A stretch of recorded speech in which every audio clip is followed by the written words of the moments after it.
think I got everything set up, and welcome back to the government shutdown follow-up. Or welcome to the government shutdown follow-up.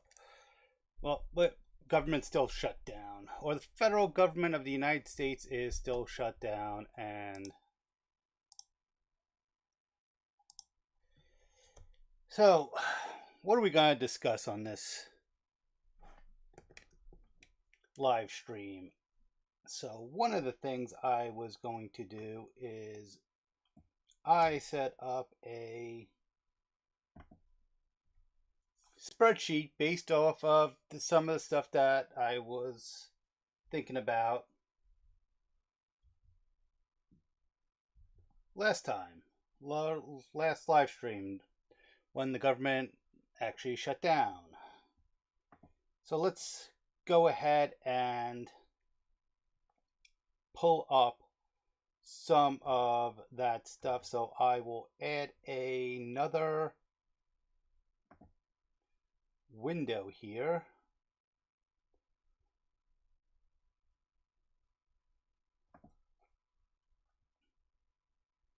And this is going to be a spreadsheet. So let me name these correctly and select the LibreOffice Calc. Okay, and there it is, and let's resize this.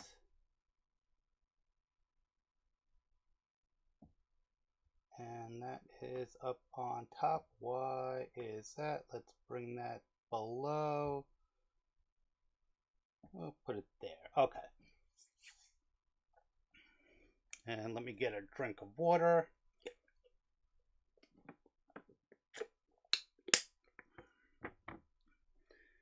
And I either have 1, 2, or 3 concurrent viewers, this depending on which screen I look at. This is interesting.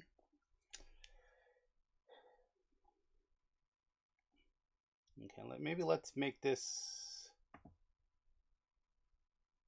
want the spreadsheet, let's make that a little bigger.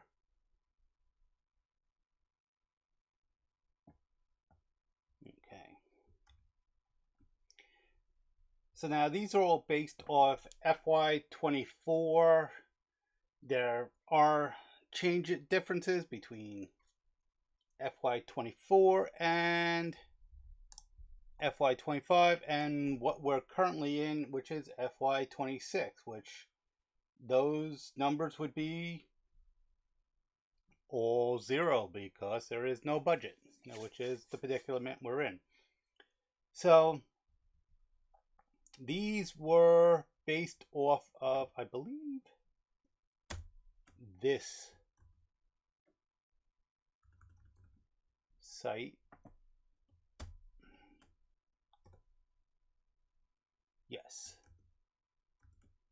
So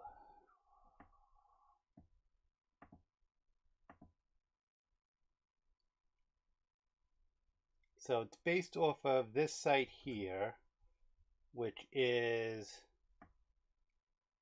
again, the 2024. I could probably find the 2025. And yes, actually, maybe not, because this wasn't generated. Well, yeah, I'm not gonna dive into when it was generated. That just seems suspicious, but okay. So there was $6.9 trillion of outlays, of which 4.1 it was mandatory.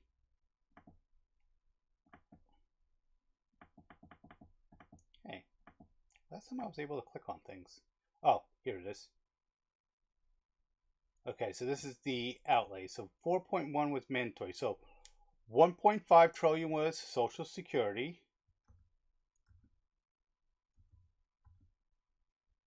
And we can see here that that's I do have that.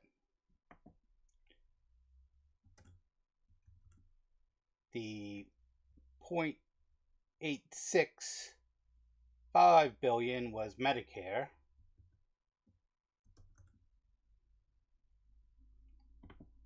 And I have that. So those two numbers are what I am calling the trust fund expenditures, because both of those should be paid out from the Social Security Trust Fund and the Social Security or the Medicare trust funds. So those I deducted from the 8.6 to get the general trust fund expenditures.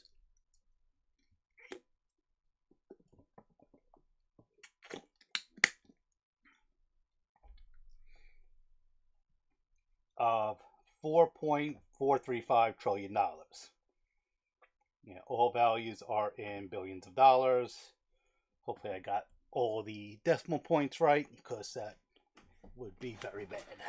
Well, it's a live stream on a Friday morning, so bad is relative. And then I took out each of the other expenditures. Excuse me. So, non-defense, defense, interest, Medicaid, income security programs, and other.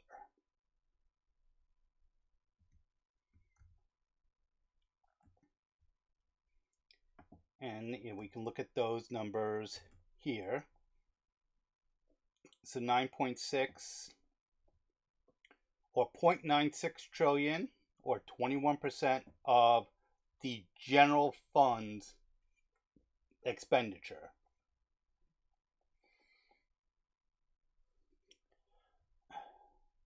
Do I want to put a percentage of the total?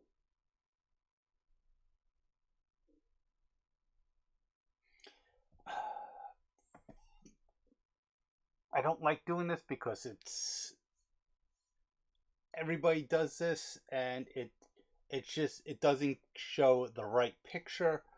But because this is 21% of 65% and blah blah blah blah blah. So percentage of total expenditures.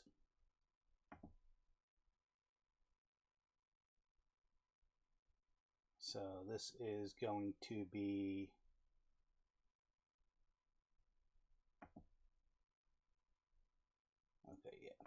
so equals B9 divided by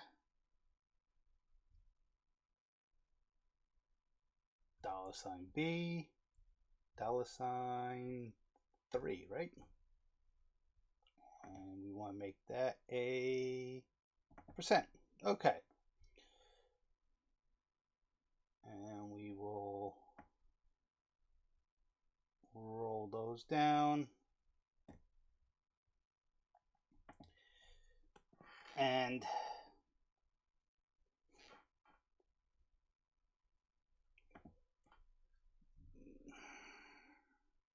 yeah, let's break this down to equals B3 divided by B5, right? And again, make this a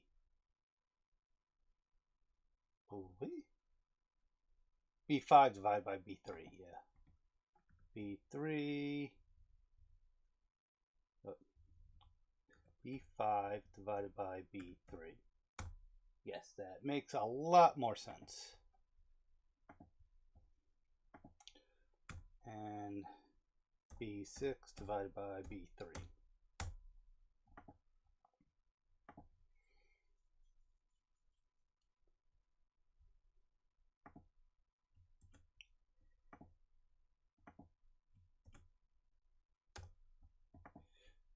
Okay.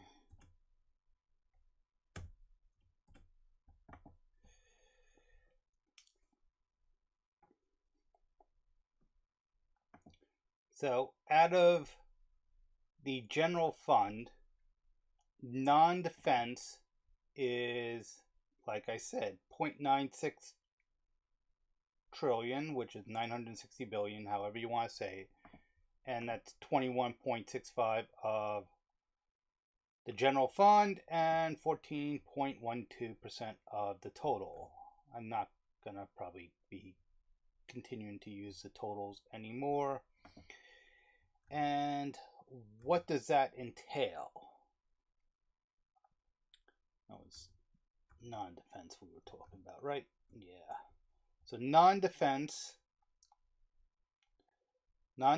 is pays many programs related to certain veterans benefits, transportation, education, training, employment, social services,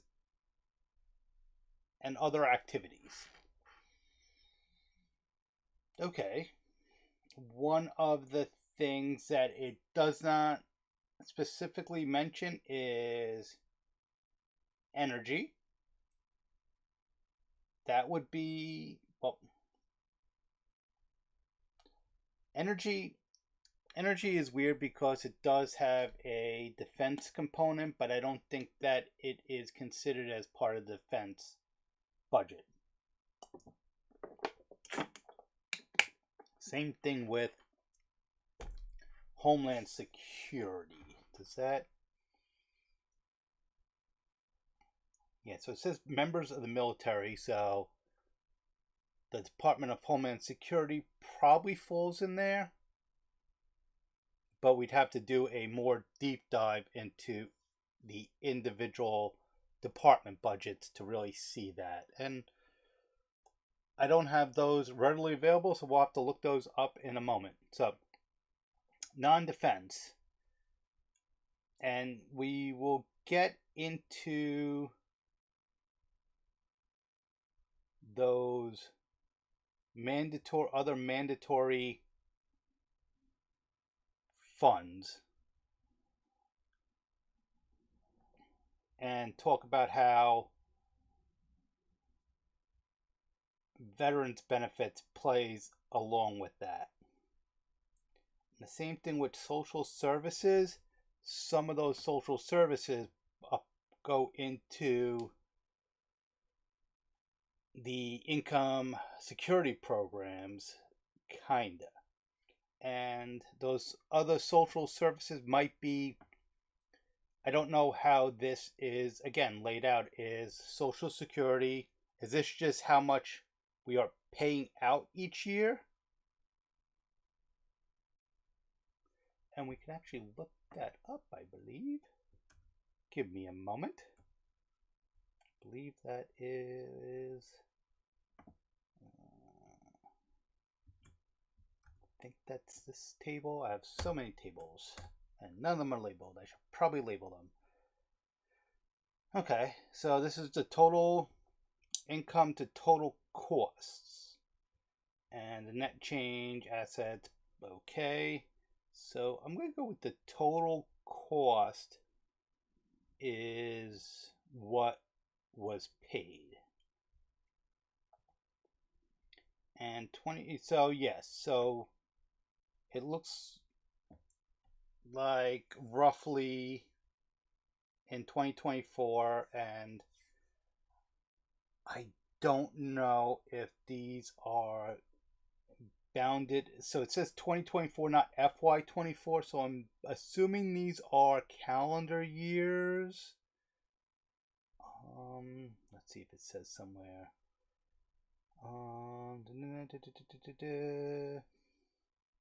Okay. Giving paid on December 31st. Yeah, so this doesn't really tell me I'm going to assume this is so it's slightly offset from the fiscal year by a few months. So we'll just say that this number is what is paid by Social Security, not any of the administrative costs of Social Security, like paying to run the Social Security offices, print Social Security cards, customer service, etc., etc. This is just Social Security payments. Same thing with Medicare. We'll assume the same concept.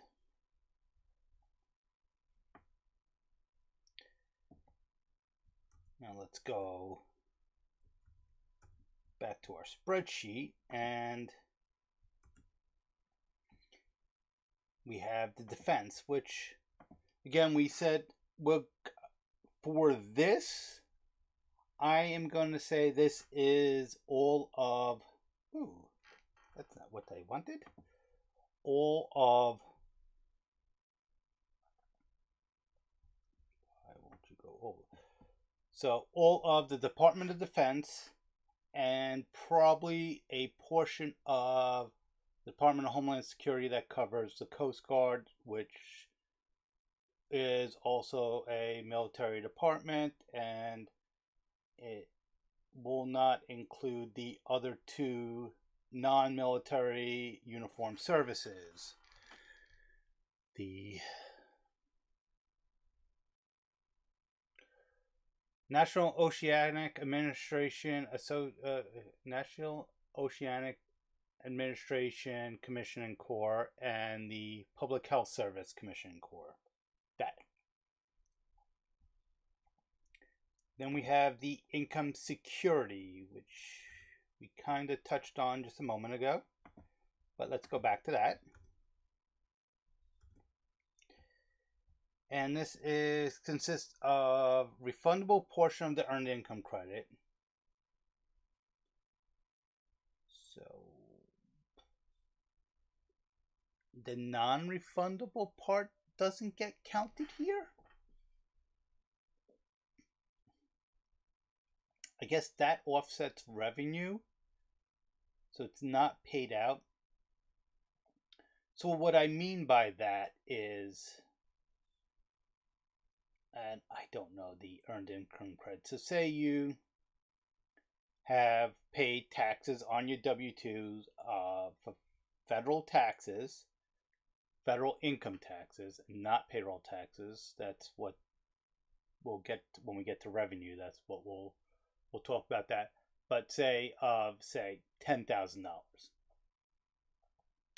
and you have after your standard deduction, say $6,000, and you get an earned income credit of $5,000. So you would only pay $1,000 your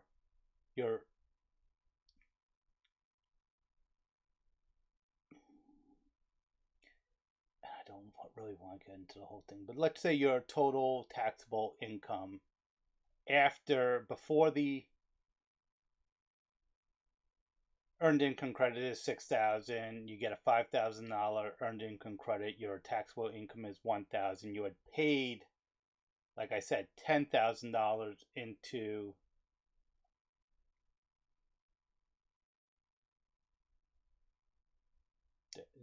never mind. Basically, if you are getting part of your earned income credit back, that counts as an expense. But if it's just offsetting your income, then it's not an expense. That's not really how accounting works. But this isn't really an expense. These are outlays. So this is sort of like if you would do a cash flow statement, but yeah. And if anyone has any questions, go ahead, throw those in the comments. Again, I don't know why once I do my sound check, why I keep my headphones on. So back to the spreadsheet. I really need to make hotkeys for some of these things. So then we have Medicaid, which is 6.18, and I'm going to just assume that that just is going to say for Medicaid programs. Let's see, okay, grants made to states, okay, to cover the federal government share. Okay, this is how much comes from the federal budget or the general fund to pay for Medicaid.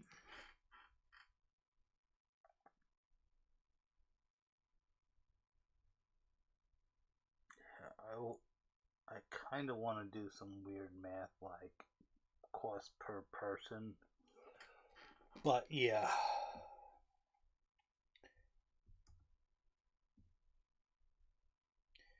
And the last one we have is, oh, we still have interest. That's the big one. And that is of the stuff that comes out of the general fund. That is the second biggest part of the pie. After non-defense, which is very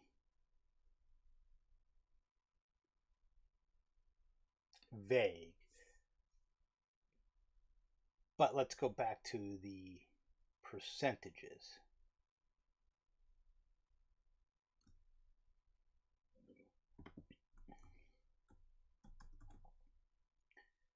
So we $881 billion. It's close to 21% of the stuff that we pay from the general fund.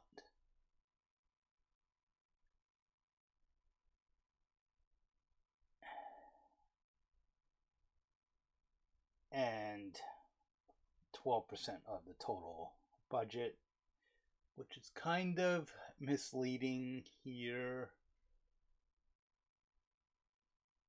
because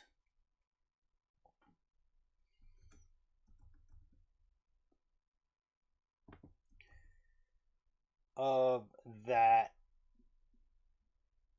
881 billion.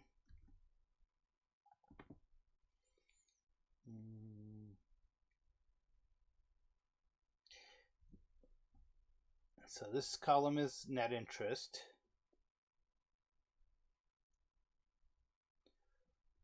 Of that 881 billion, 69 billion went into the Social Security Trust Fund. Let's see.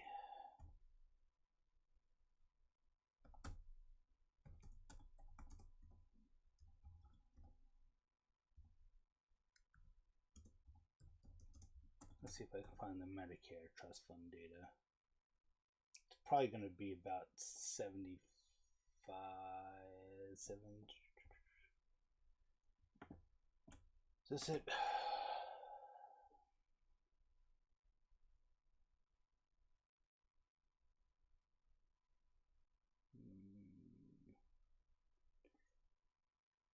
Tables and figures as a zip file? No. Let's look at the 2025 because that should have the 2024 numbers and 200 something pages. Let me see, is there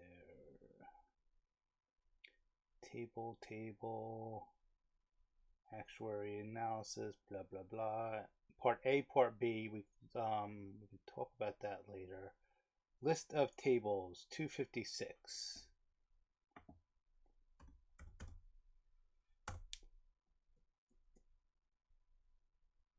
Maybe, okay. It's offset. So it's not really 256.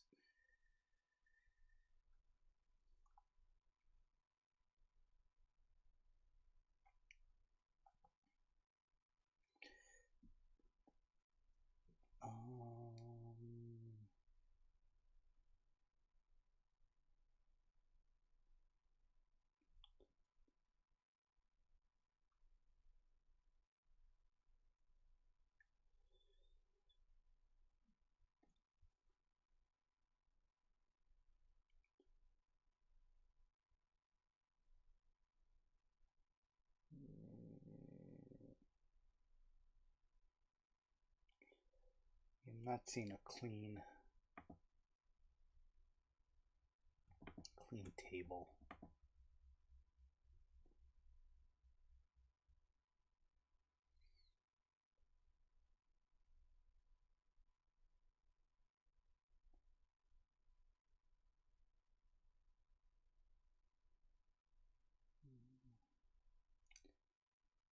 Yeah, this is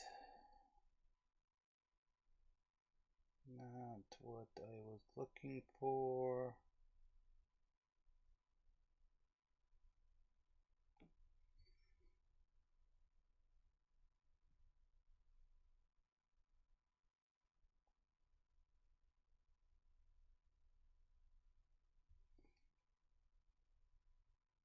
Yeah, this isn't what I was really looking for.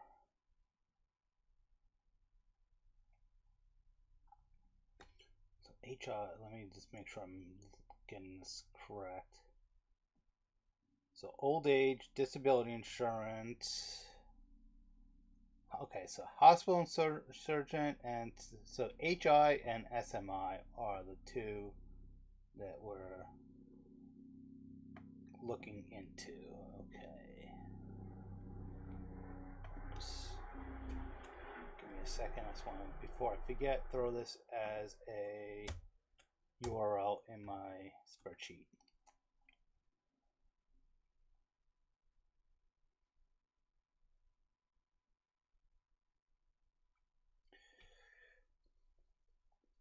Okay,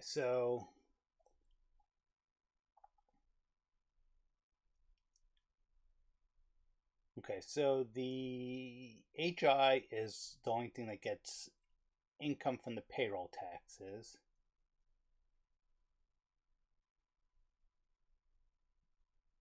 Taxes on Social Security, disability, okay. Okay, so I guess, yeah, if you're paying into disability, disability would cover part of Medicare, because if you're disabled, you're eligible for Medicare for the most part.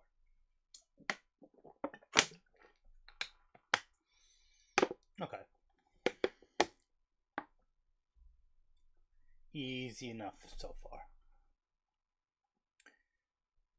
So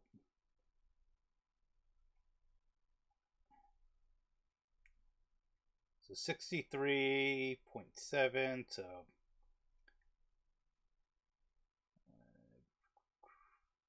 69.1,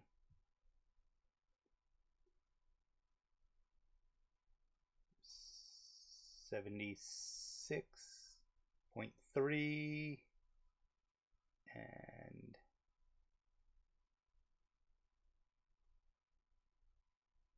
let's just round this all up to $80 billion of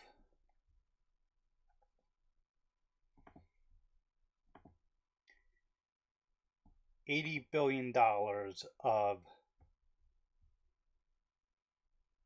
that, of this interest. So about 10% of the interest that we pay goes to Medicare and Social Security. A little less, but we'll say 9%. So about 9% of the interest that we pay goes to Medicare and Social Security.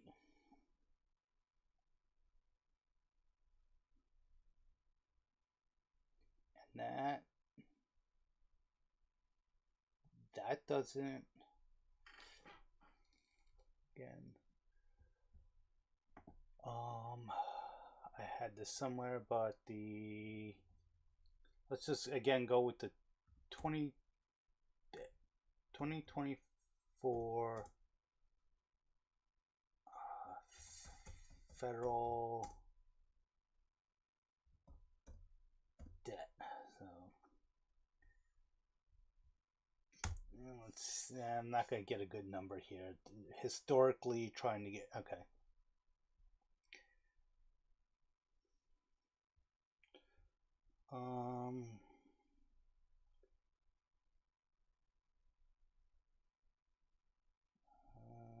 do I have...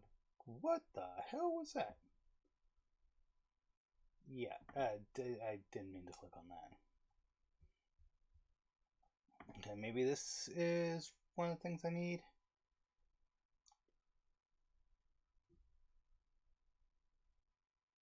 Okay, this is actually what I need. So on the end of the end of FY24, the federal debt was 35.5.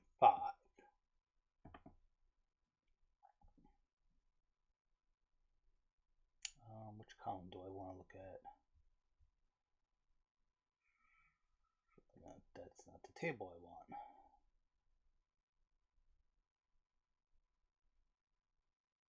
Okay, so total assets. So at the end of year, which we'll assume end of fiscal year, even though it's offset.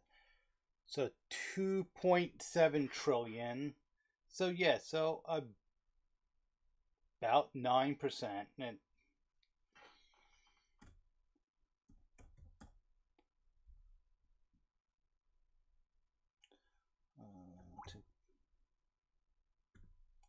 2.7 divided by 33.5. I have too many decimal places. So about 80%. Okay.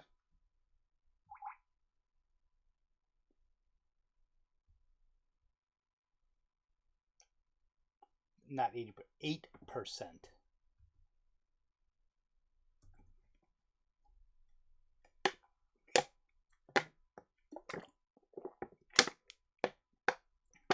Hopefully that's not too loud in my water bottle.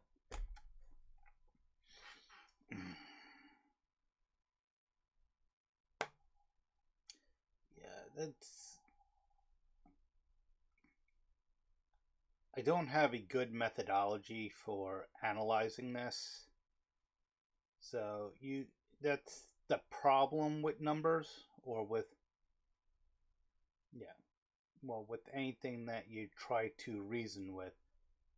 Your boundaries and anything within your scope needs to be well defined. And you need to, one, take a look at what these numbers truly mean, which I guess is what you're trying to do at the end, but you need to know what each of the inputs represent. So this gives us a broad idea, but what is in each of these sets for defense, not like if this was actually the PDF here, and I'm assuming it's just going to be the same page, but let's just take a look. Yep, it's the same page. Yep, it's exactly the same. It's the web page as a PDF. Yeah. Except for it doesn't have the little click to get a PDF, and nothing's really interactive.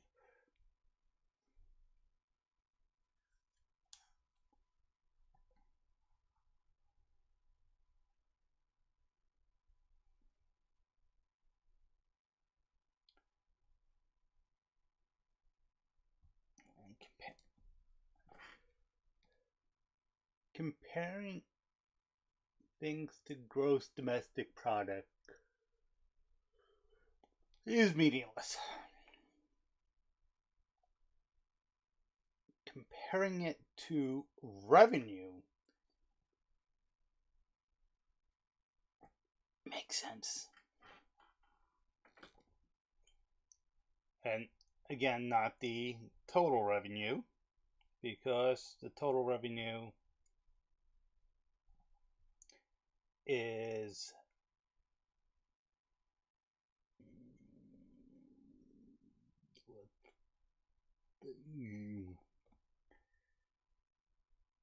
1.7 divided by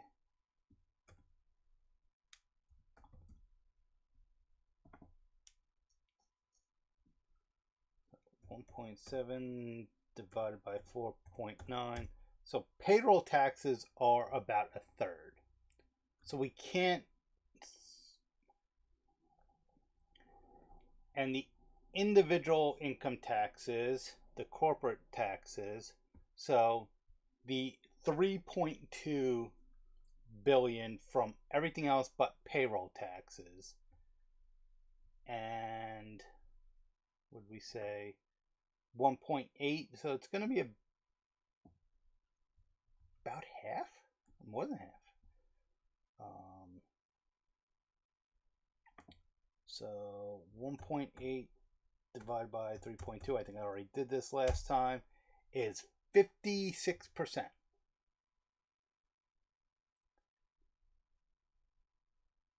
So we are spending 56% more than we're taking in. That's a big number.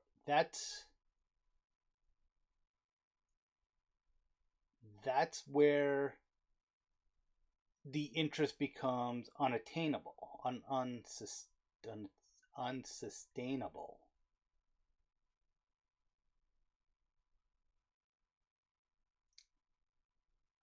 Because we're so let's see.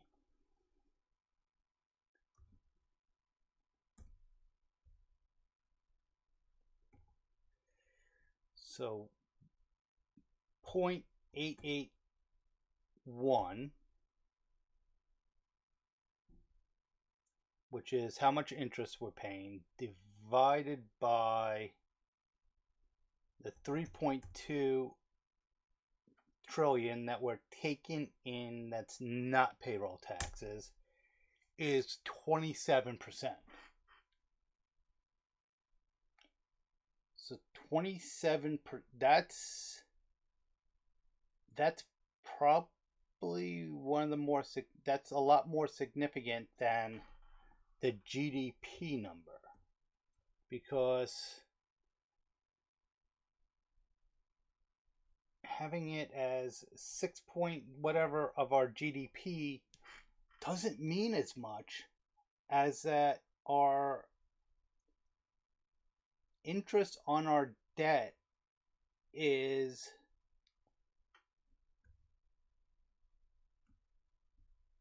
28%, 27.5, whatever. So 28% of the money that we take in. And that's one of the things that's really baffling. And I am actually going to take a note of that. So, my little thing. Okay, I already did the CMake video. I think that came out already. And also did one of the others. So, video ideas.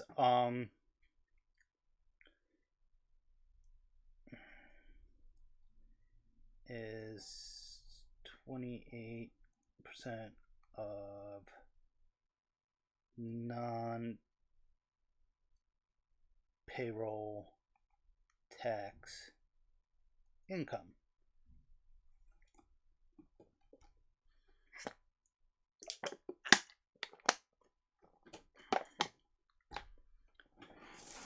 And what do I mean by non-payroll tax income?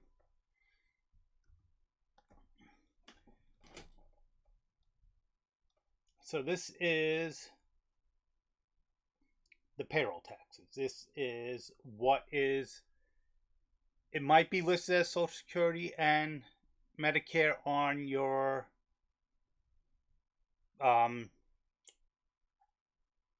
pay slip.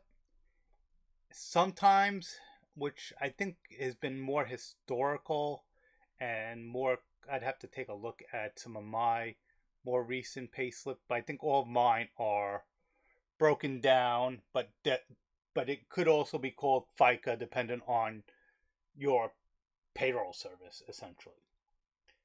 So this $1.7 trillion that came in comes from here where it says total income. So this is, and actually this one might be a better, okay, yeah. So this is a better breakdown. So we have, this should equal, let's see, does this equal out? Let's see. 1.1056 plus 0.1877 plus 3964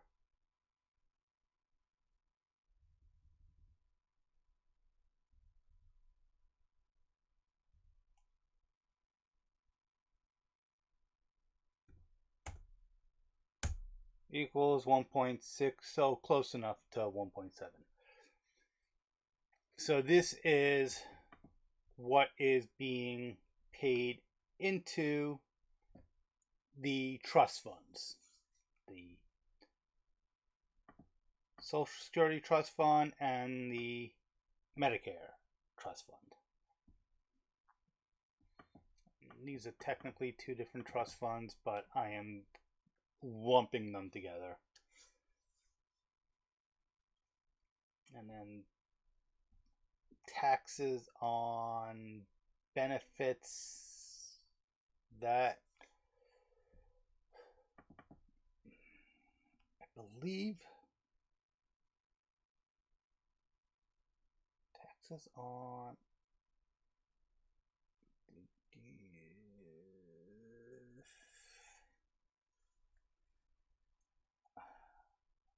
I don't exactly know what they mean by that term. That could be that, like, the amount you pay on top of your Social Security, or pay on Social Security, and that's been a whole nother thing. Should Social Security be taxable? And if that's the case, these are those numbers, but I'm not 100% sure what that means.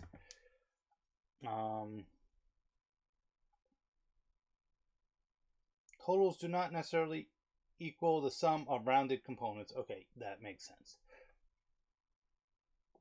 And we already talked about the interest that each of the funds earns. And this is where you have the government. This is government contributions.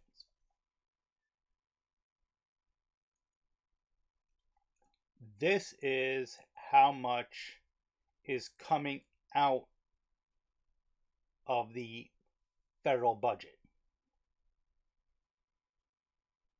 And so that would probably be, so contributions, I don't know if those are falling in under here. If they are, that we can analyze that. We should have enough data to analyze that, or does it fall under this social services for the non-defense? So let's see if we can analyze that.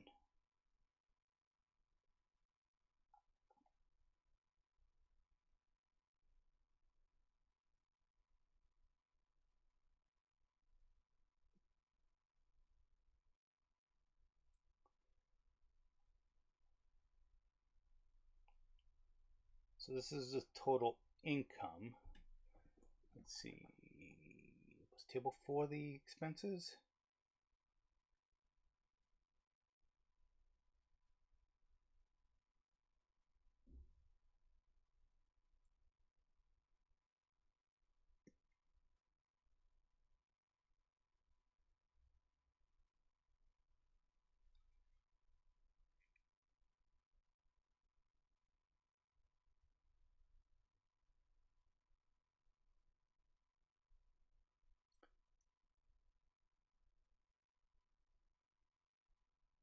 This is odd. This is, I'm, just because. So the cost is 422 and 699, which would be about 1.125 trillion dollars. No, 1.7 point. Why can't I do math today? 0.4225 plus 0.6996 is 1.1. So 1 1/8. Okay, I think double rounding things. So 1 1/8 trillion is the cost. But where does that fall on here?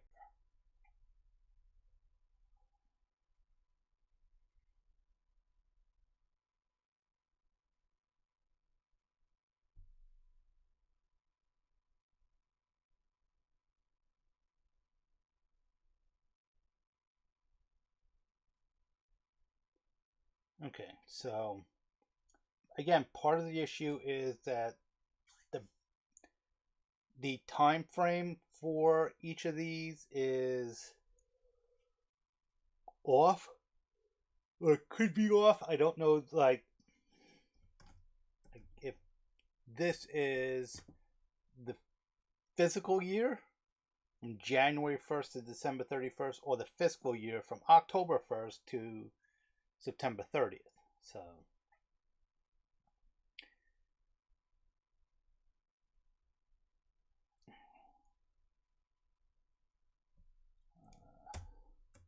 SMI. Let's just double check to see what SMI means. Maybe I'm looking at this incorrectly.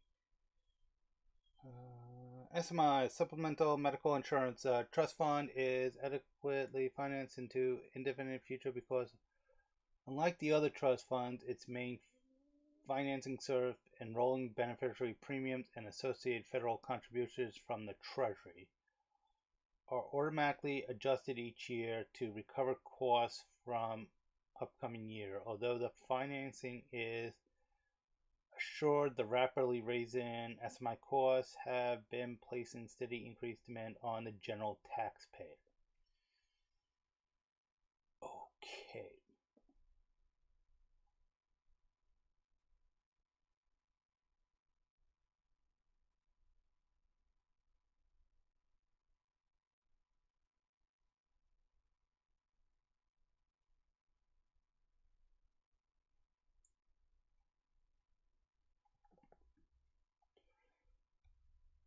So I don't want to look at the trust fund. I just want to see what does this cover?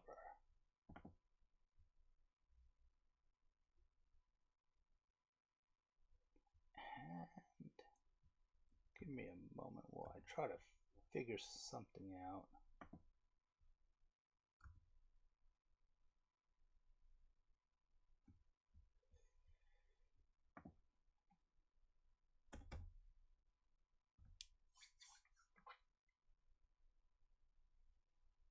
Again, if anyone has any questions, just throw them into the chat.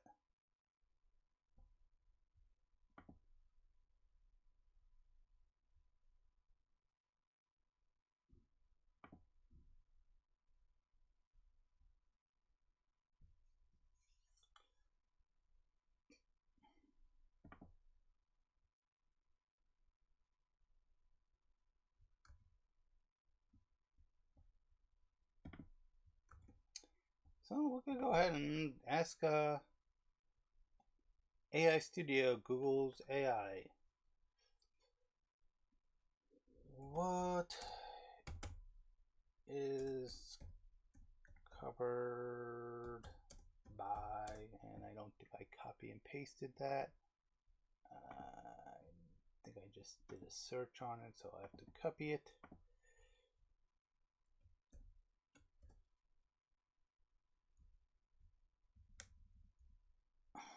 let's see if it understands that that's Medicare before we even. Let's try to give it its most simple prompt as we can.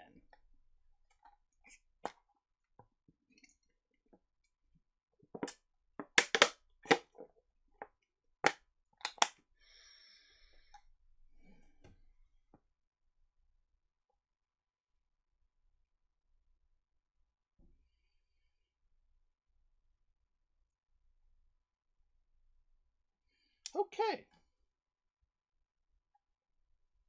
That gave us okay, so this is Medicare Part B. Okay.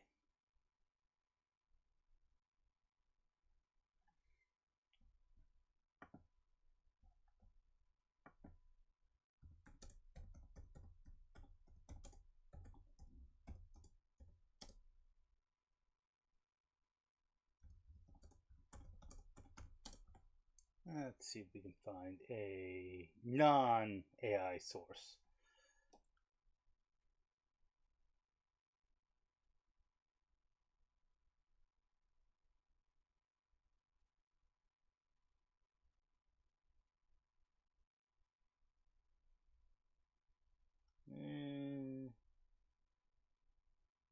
Okay, Medigap is original method is a fee of service.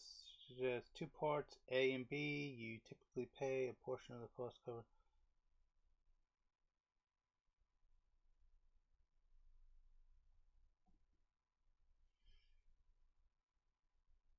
Okay.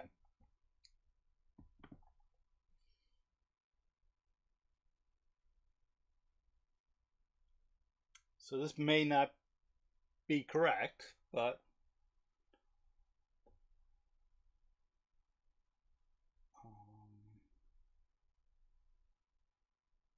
yes. I love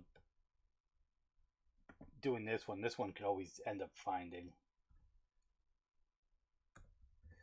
Cite your sources.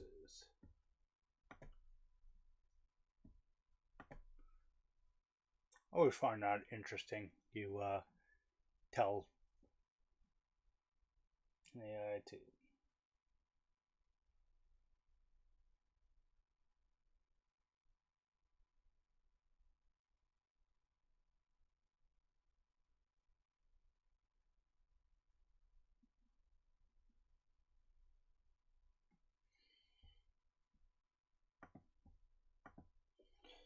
If you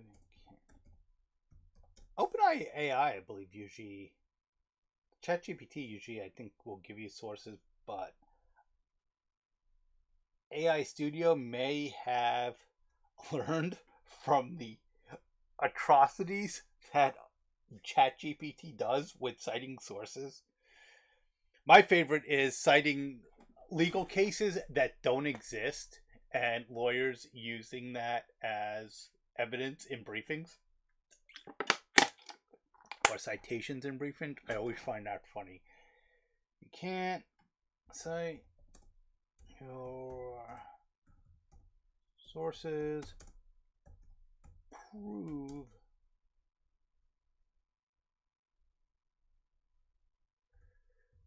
your rationale, your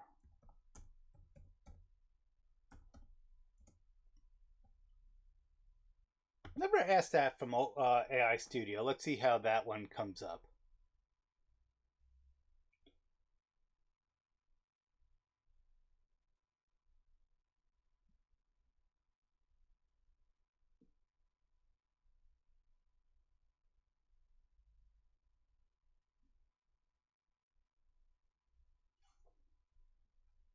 Let's see what the first sentence was. Those are always funny. User and model. I like that. You hit a crucial point about how AI models like me operate. I can't prove my response in the same way a human researcher would by linking directly. Oh,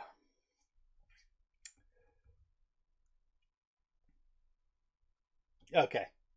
Yeah, that's going on my list. Yeah, that's definitely gonna go on my list. Um,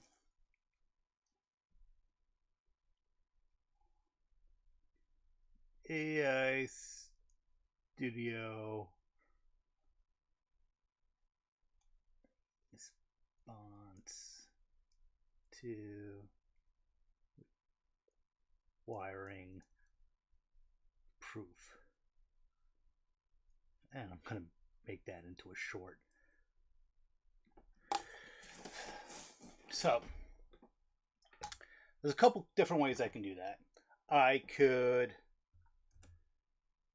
screenshot this, which can I screenshot it with? Yeah, I should be able to screenshot it.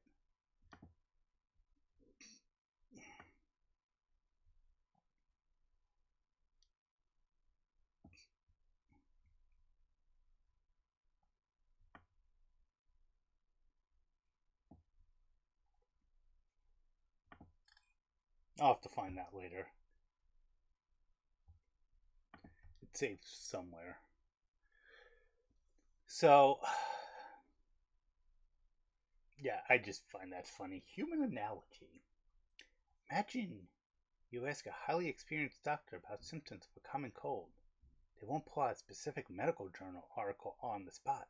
Instead, they'll draw upon their entire medical education, their clinical experience, the ongoing professional development. How my responses are proven indirectly. Training data, volume, and diversity. My education. Oh, God.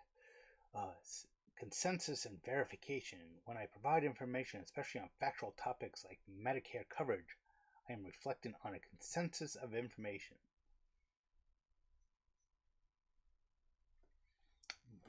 But nothing that says how valid your original, like your reputable health sites, millions of reliable, all state the same thing about Part B coverage, then my answer reflect that. If you were, if there were conflicting or unclear information, my response would likely acknowledge that ambiguity. Mm-hmm.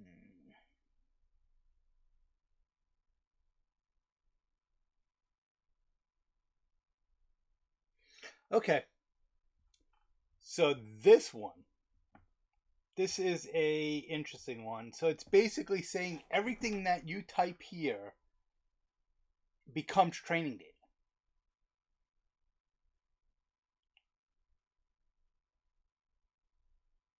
So if you copy and paste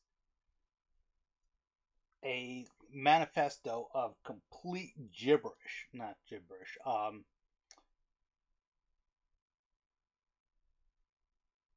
not false information, it will take that into account. How it will take that into account,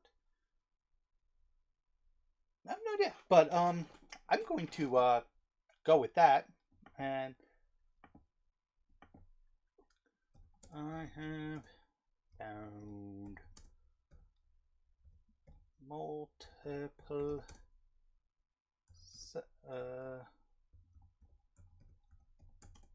that say. Do I still have it saved? No. Oh, I can actually copy and paste directly in there. Ooh, that's convenient. Say that SMI is not Medicare Part B. Would you like me to share those URLs with you?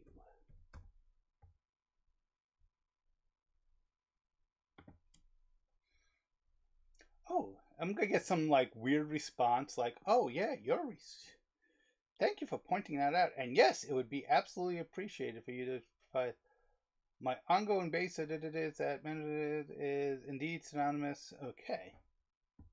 Not that I read any of these, but let's go with.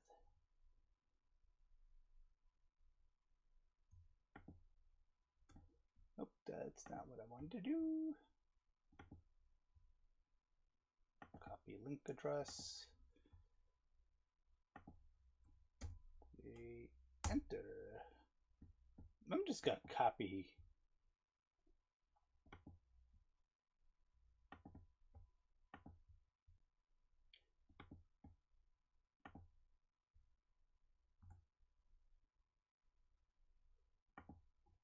Not that I read any of these.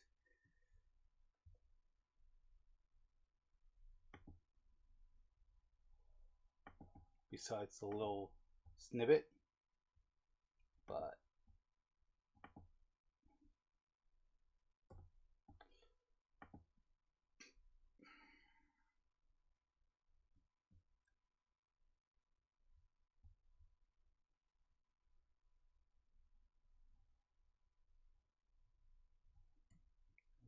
did that one. I did that one. I think I did this one.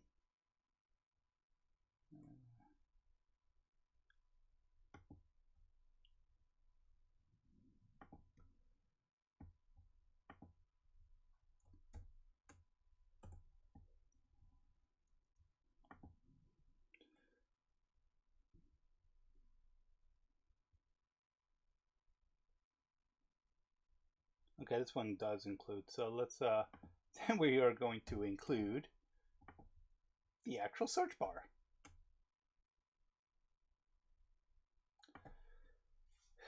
Let's see.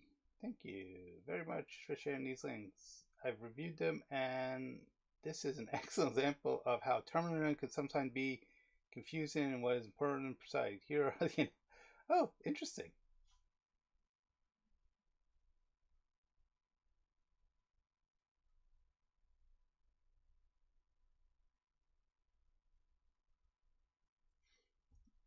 Did this generate a.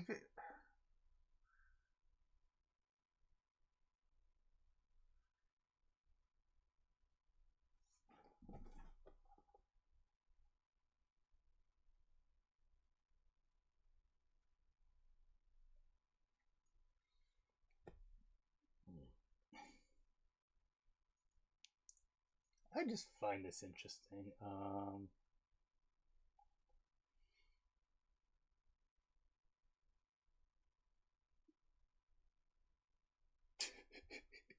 Yeah, I like how it did with the duck duck go.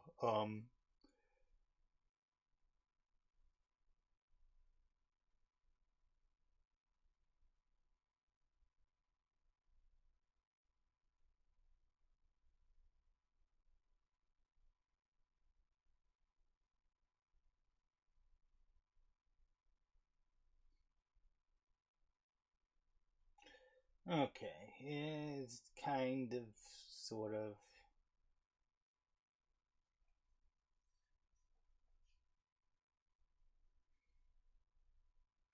I should have thrown in something completely incorrect and had it search.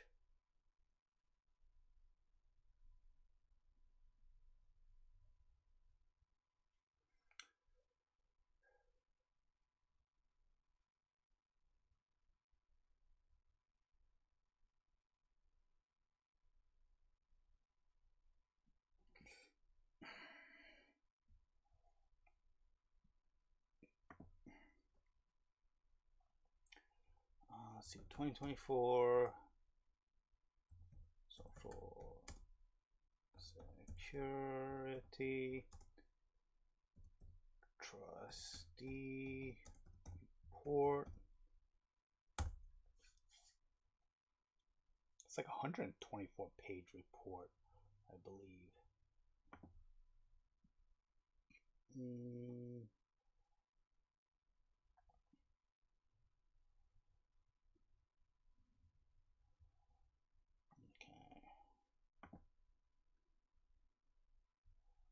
277. I was way off.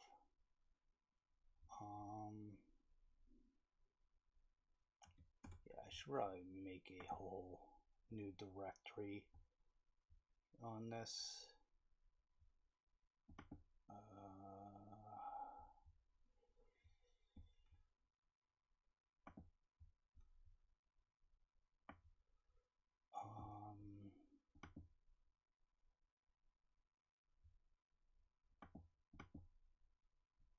The folder, I'm going to call it federal budget.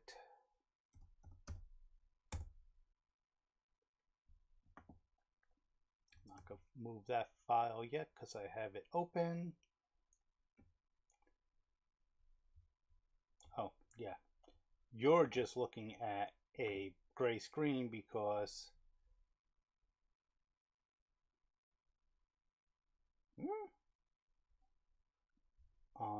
it didn't save. So back here, if I include upload file,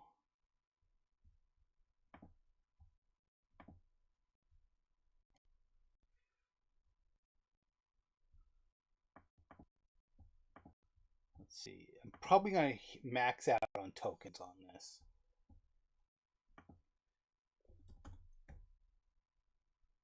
Analyze this document and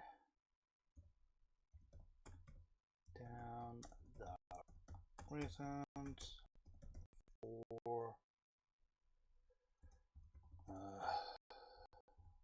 social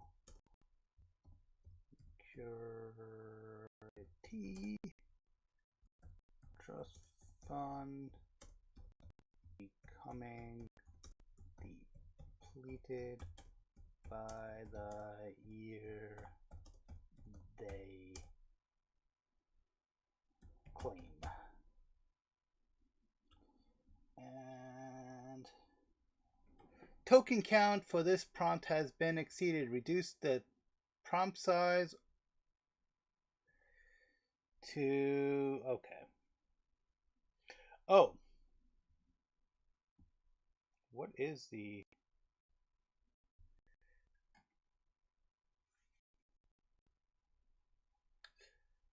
okay, let's see what the API pricing is. Not that I have the funds like that.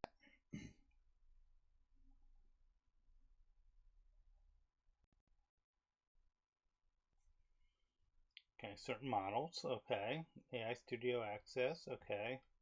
Data used to improve our products. Okay, that's what we were talking about. Data not used, okay, but it upgrade to paid.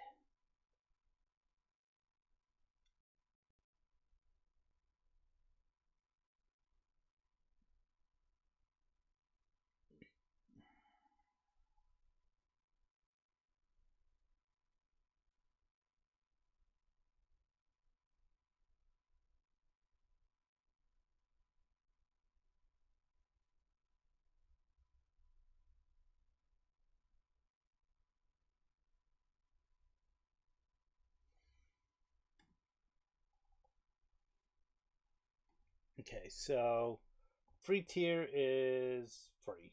And then per 1 million tokens,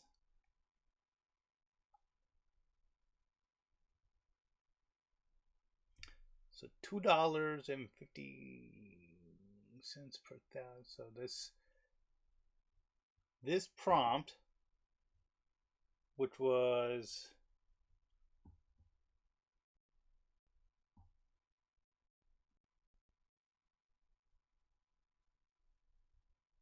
$300,000, would be like a $5 prompt.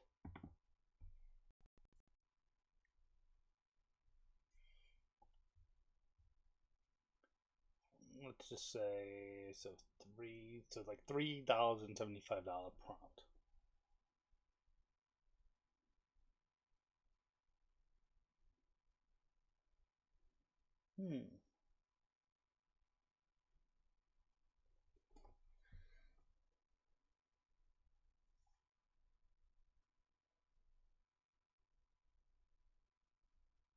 Oh, that's just the input. Okay, and then the output is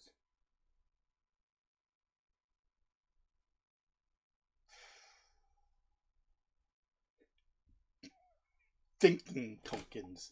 I like that. Thinking tokens.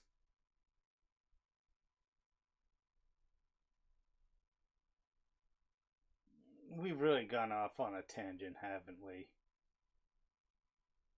Well, at least I have. No one's putting any input into the chat, so I just go wild. But we have been at this for an hour and 15 minutes. I am almost out of water. I am going to go get another drink of water and grab a couple other things. So we'll be right back. Give me a couple minutes just to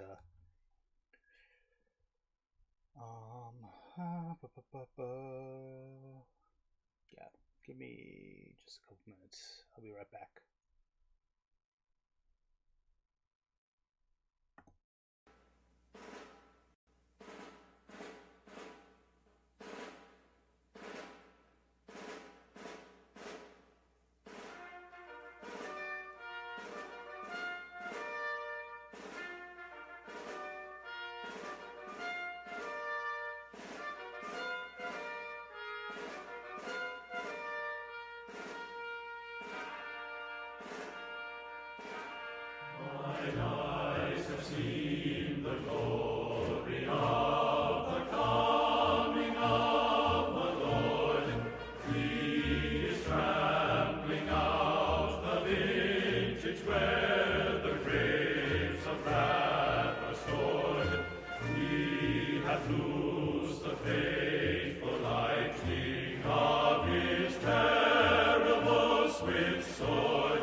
Okay, I'm back. Okay. So I actually just got a Stream Health YouTube did not receive enough video to maintain a smooth. Okay, if anyone experienced that, let me know. I may have to go back after and check some stuff. Garbage from my office. Yeah, my garbage goes out tonight. I need to remember to do that. But it was blocking my drawers. Because I'm trying to figure out. I do not have any small shrink wrap, do I?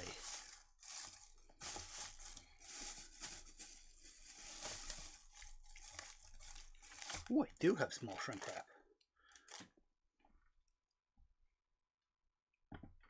Yeah, it's all black, but that should be fine. This is shrink wrap, right?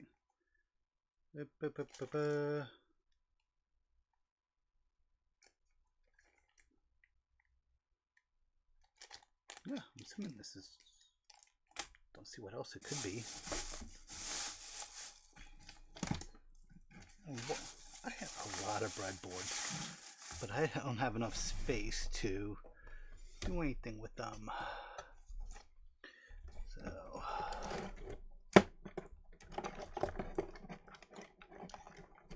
now, which set of strippers should I use? Those or those? And you're probably wondering what I am even talking about. So let me make some room.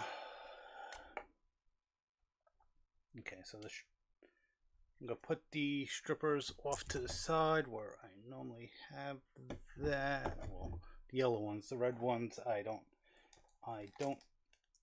need this for right just yet. I don't need my notes just yet. So I was going to work on this, but I just don't have the patience right now. So that gets put to the side. What I do want to do is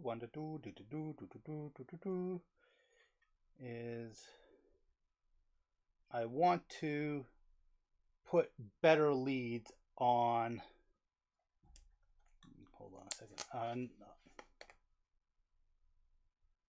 I want to put better leads on this battery box.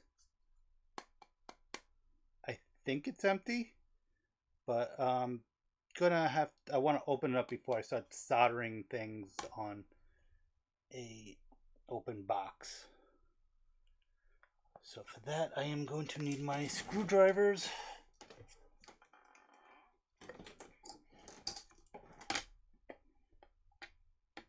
I like this because it has a on-off button. And it's the right size. I kind of figure, judge by looking. Yeah, that should work. Judge by looking at it which screw tip I should use.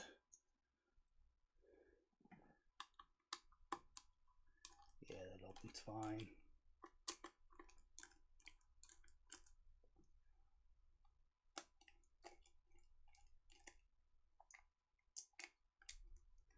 So this might be the power source that I eventually use for here. And I may just find some way of... Actually, will that actually line up? Ooh, yeah. If I put offsets here, I could actually mount that. Yeah, that kind of answers that question. If I can get this... Yeah. Once I get done with that, yeah, this would actually be a good battery box for that.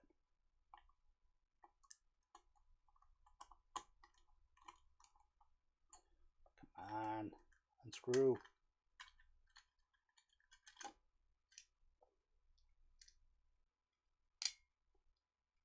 Okay, those don't seat right. Okay.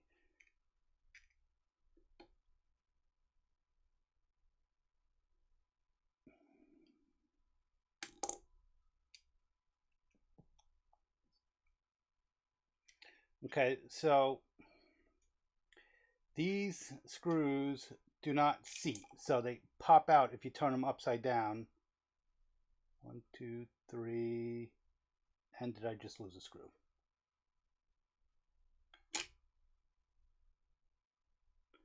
Okay, there's the fourth one. So to get this working, you have to turn it upside down.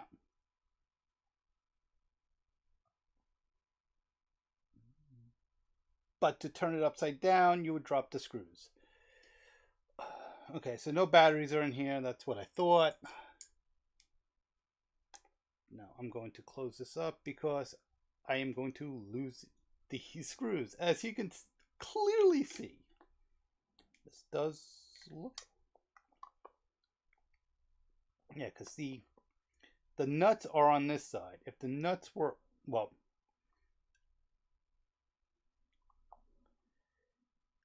the nuts don't need... If the nuts were on both, it doesn't really work too well either for a compression fit. They had some type of catch. Sort of the way... Do I have one around here? Don't. Like a... I think I have a socket nearby. Once I close this up, I may...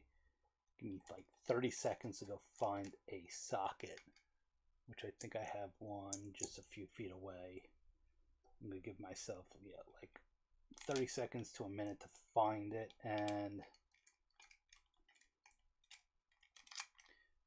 I can explain the type of retention screw idea I'm thinking of.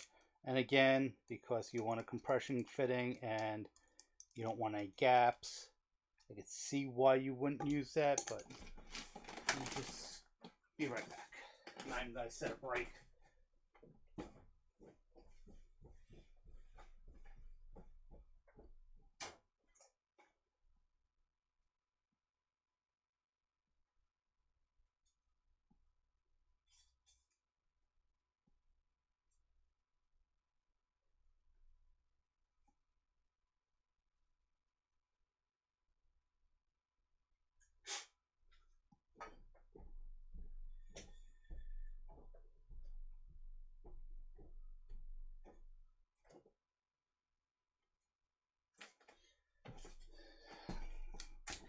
And I don't think this even has what I'm thinking of. And I think this is a dead. That's interesting.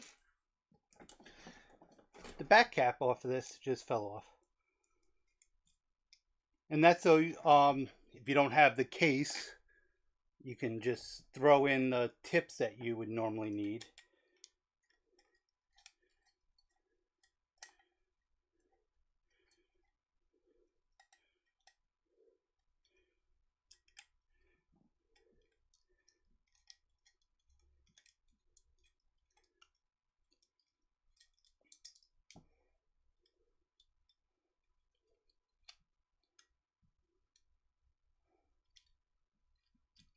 I don't know if this isn't resetting because it needs power to reset, or if this is a... I think that's why I have this lying around, is it's a dead... Okay, so this I think might have what I need. If this will ever come off. Okay, that came off that side.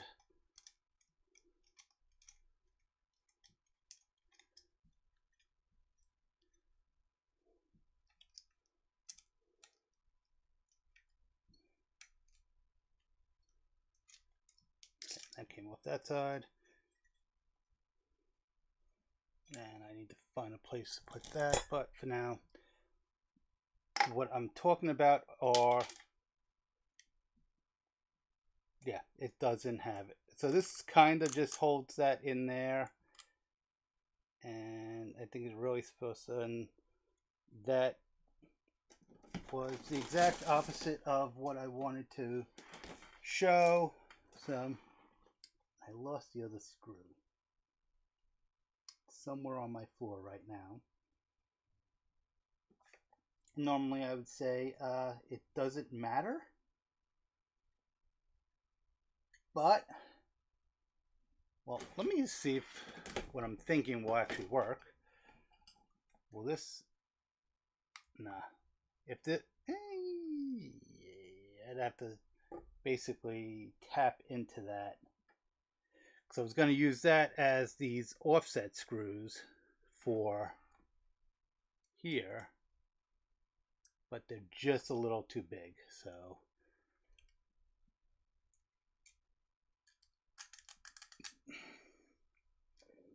okay, so now I'm just going off on some more tangents.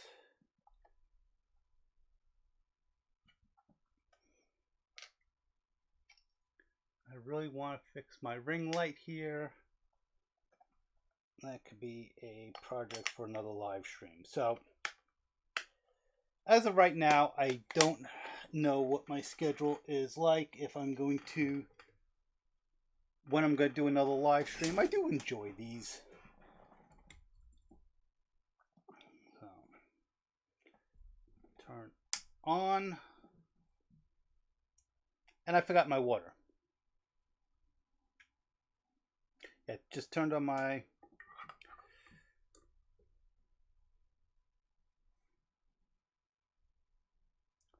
soldering iron. I'm going to let that heat up. And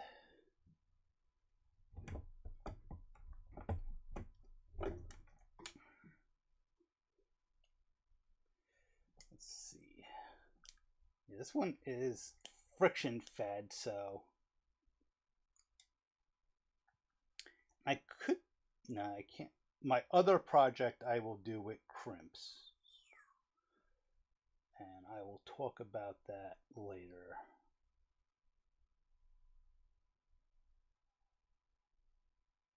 That's the thinnest I have there.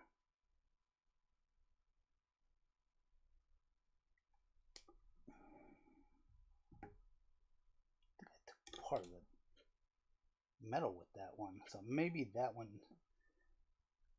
so maybe it's not 20 to 22 gauge. Maybe it's 18 gauge? Yep, 18 gauge it is. And I'm going to say that's long enough.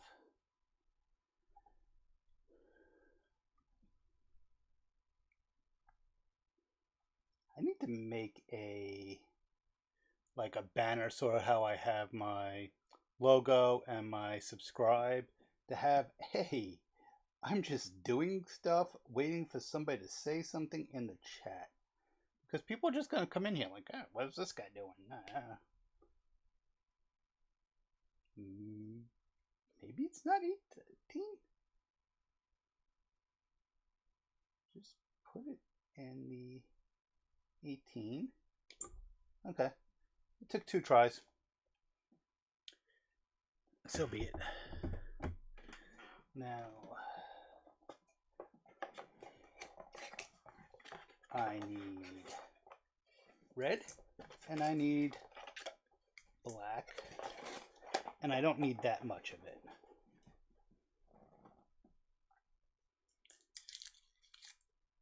I'm going to say just enough to play around with it so it has something. So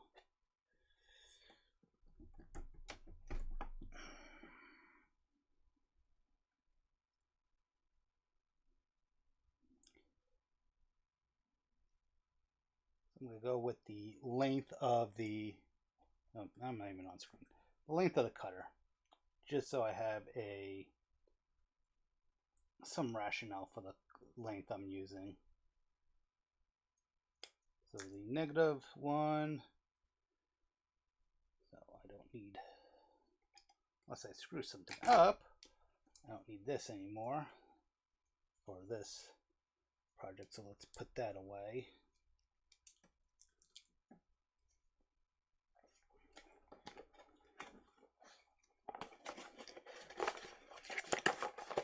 And I thought I was missing a color.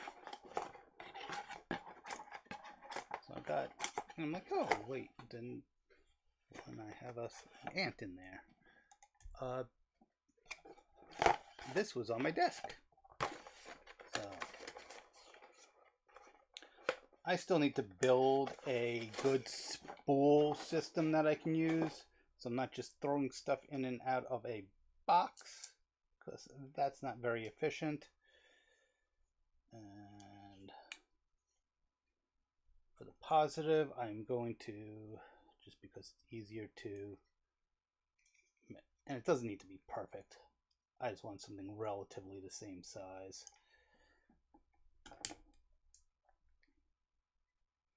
And give me enough room so I'm not caught up.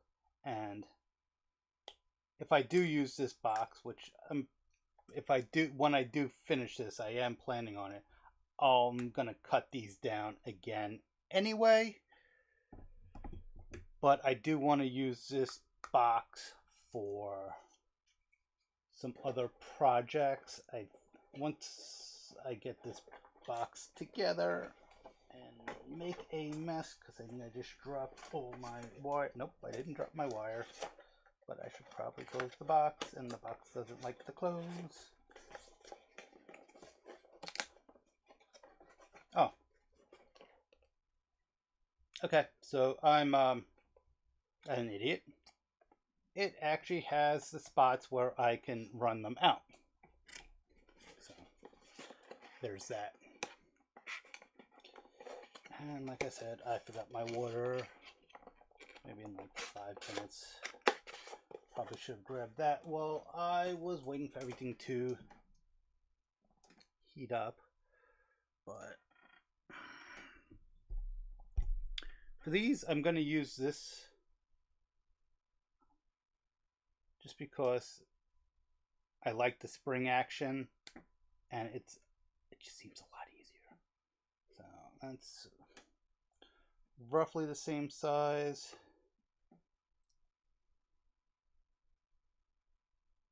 Where is my soldering pen? Not my son. Oh, it's right here. Thought I had it on the desk. And this side is going to be the side that goes into the breadboards. So make that a little less.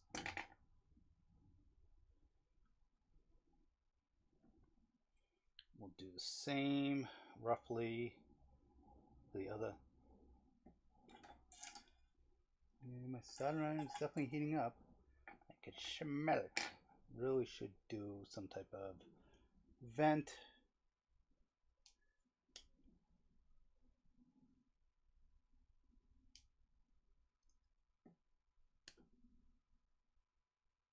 Okay. And this may still be too big to use for the breadboards. Let's see. I have one right here. How far do I really need to go into, or how far can I go into? You don't want sticking out. Yes, because like if it's sticking out, it actually can cross there. But I'll leave it that size. I may trim it down like a millimeter or so, just to get it so it fits into the board nicer.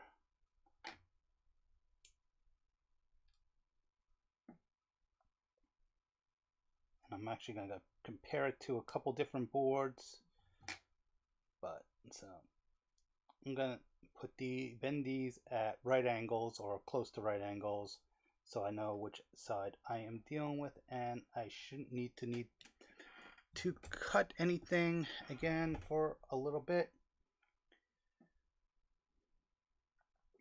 So we will put that one there.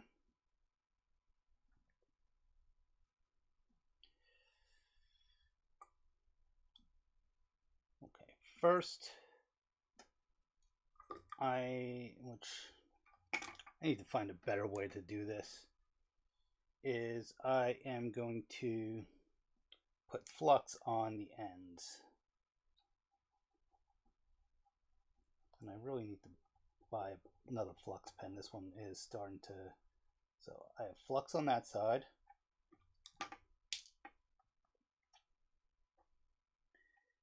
And I'm kind of just doing this just so it's on screen. I should be doing this another way. So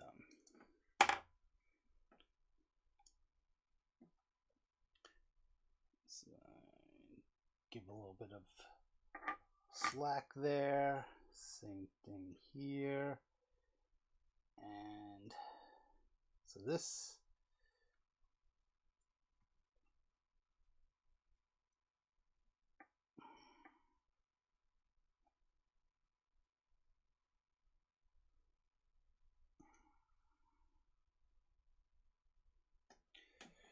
I should have tinned both the ends. Now, actually, I have some solder right here.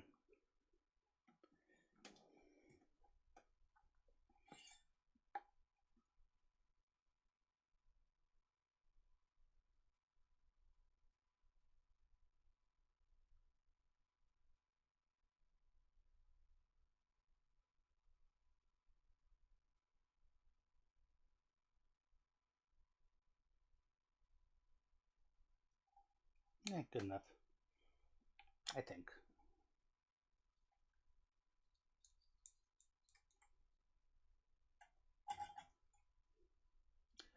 Let that cool down.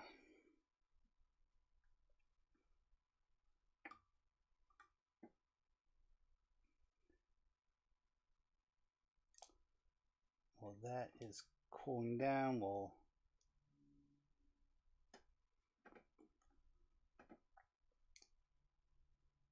go ahead and flux the ends of the positive line.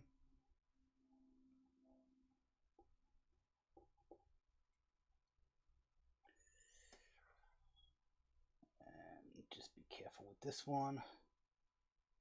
This is braided, so I'm just going to try to give it a little bit of a twist first. But the braid should be able to hold in a lot of flux, which should be able to draw in quite a bit of solder.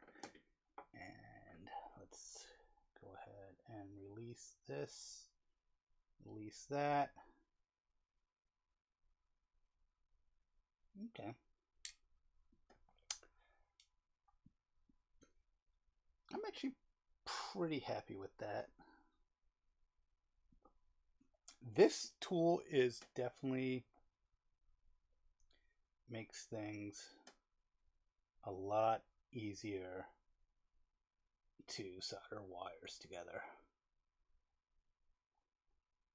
And yes, I know there's like you cross here and you bend this way and you twist them around each other, but the issue I'm having with that is one that's covered in flux, so that makes it more difficult, is that they're two different, I think, yeah, they're two different gauges, and one stranded and one solid, so that kind of gives a issue.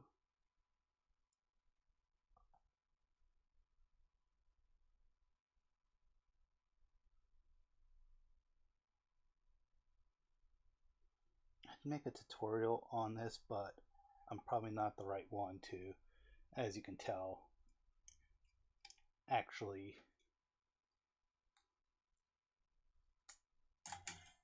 what am I piece of tape. Now I have flux on my hands and my eyeball is itchy, and there's that. Okay, so back to the well, because I'm going to take a break in just a minute. Hopefully flux is inflammable. Okay, my lighter works, so I don't even know where this lighter came from, but I should be able to use that for the shrink wrap. I prefer a heat gun. I'm not dealing with my heat gun right now, and this area isn't really set up for a heat gun.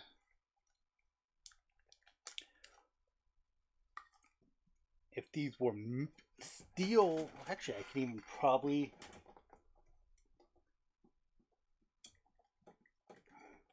If I did like a steel cylinder and I used my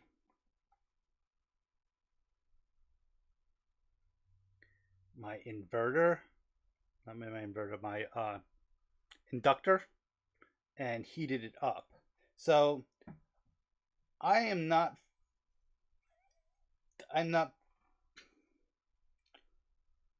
fully sure that this is completely trashed. This cable definitely is too thin. And what we say that this is 200 amp and what gauge wire?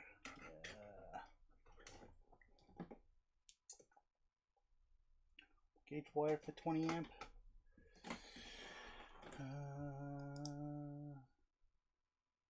But I just clicked. Whoops. Wrong mouse.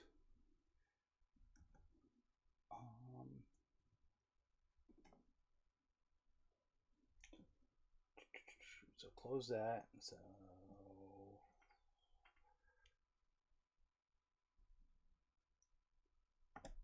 I'm just gonna run that prompt as is and just let that run out. Please provide document. Yeah. Yes. Gauge wire for 20 amps. Not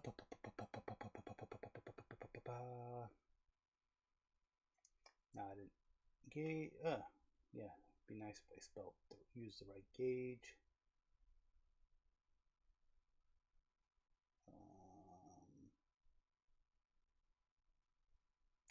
Yeah, we'll go with that.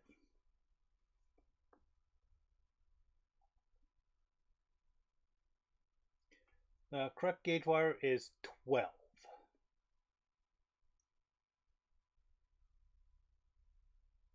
I think I have 12 gauge wire downstairs. And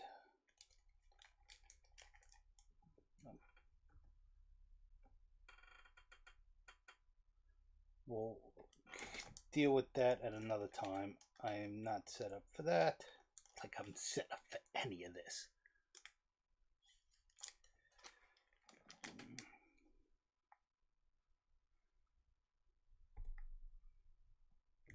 Do a little bit of an overlap. Take the whole tube out. I could always put the tube back in. And we'll go with that size.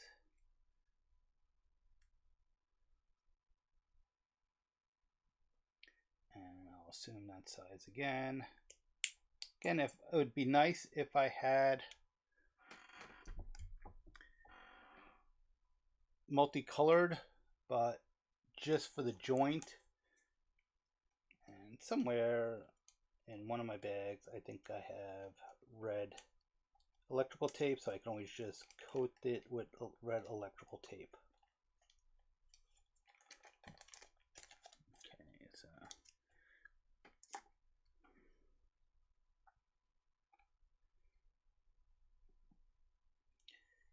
I need to feed it on from this side, so I don't need to keep that crimped anymore.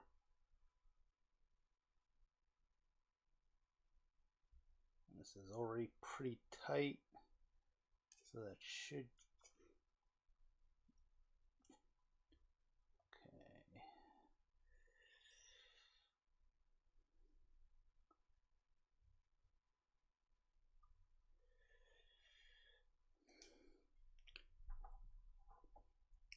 like I said, let's see, make sure. I don't even have.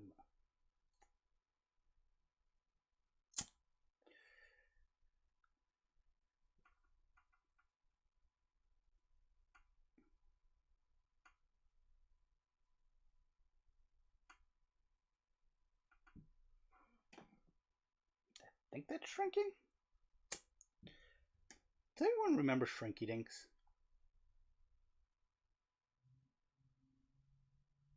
Same concept. Fire, fire, fire. I do have better lighters, but I think that would be overkill.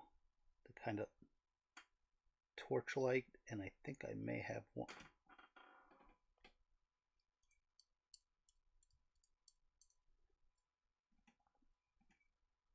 Yep, that's still not hot, but sticky.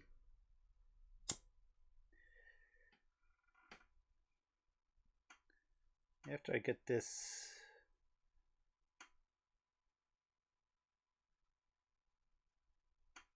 okay, that's starting to smoke. Okay, I'm gonna let that cool down.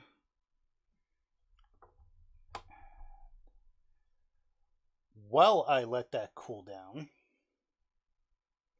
I am pretty sure I'm going to take a break just for a minute to go.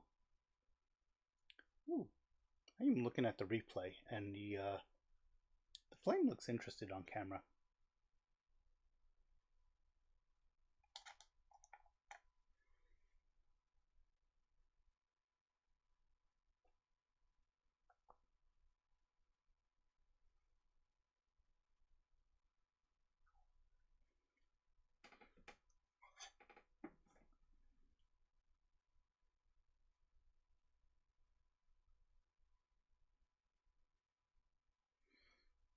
Maybe I'll, before the end of the stream, I'll solder some leads onto that too, just so it's something to do. Okay, that's still pretty warm, so I'm going to take a break. I'll grab my, well, not water, I think it's like prime powder drink, whatever. I don't even know what I have down there. But I'll be right back.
And again,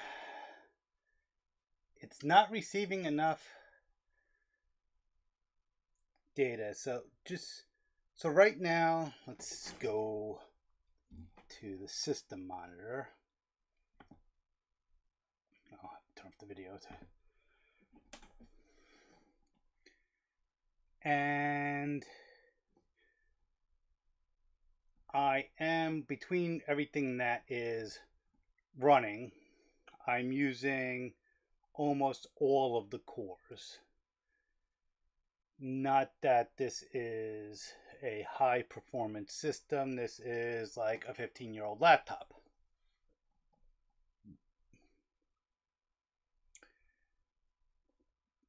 And I am using 80% of the memory. What am I using 80% of the memory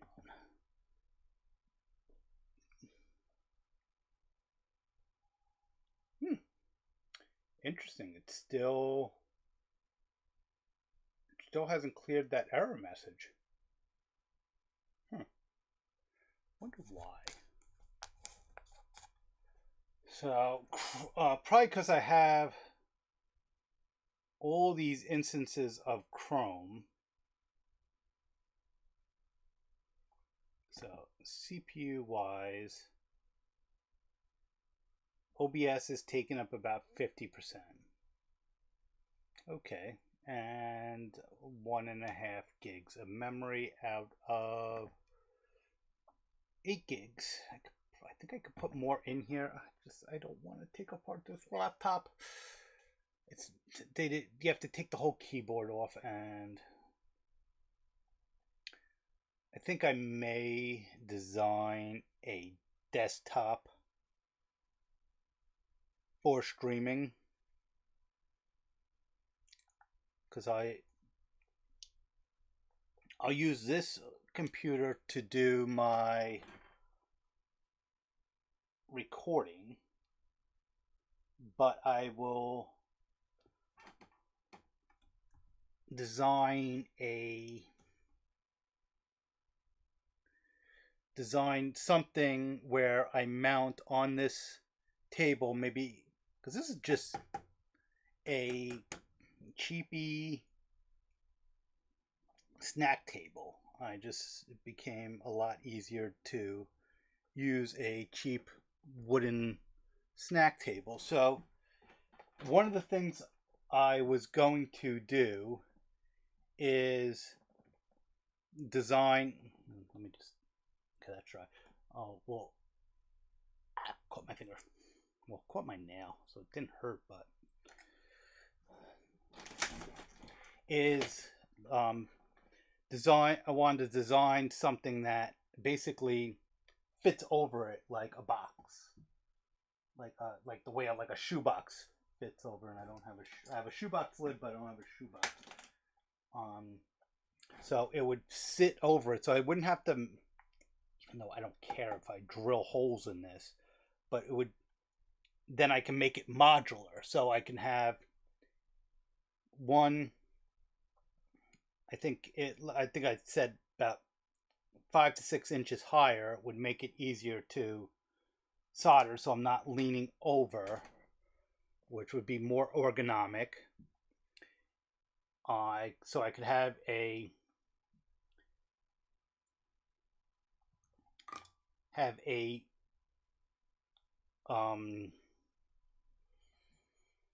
module that I put over that is designed for soldering, where I can have my soldering iron and everything plugged in, and have it as one modular unit. And then I can have a spool over here just off camera, where I can have my different solders, so I don't have to have them all just laying around, just making things more organized. And okay, that water's sticking out just a tad, so it'd be more organized. Then I can make one for doing other projects. If I'm doing some drawing projects, maybe draw out a schematic on paper, just have that set up as just, okay, take the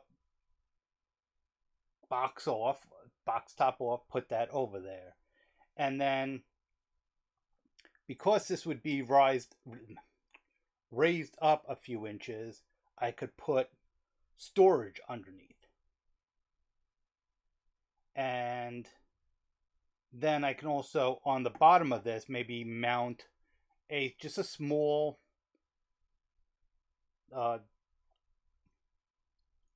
desktop computer. So I can have that. I'll have the monitor on the side. So, and if I make it sturdy enough with enough counterbalance, I could mount the monitor actually in front of me, so I can still. So I'm not looking here because my computer is pretty much at my. This is my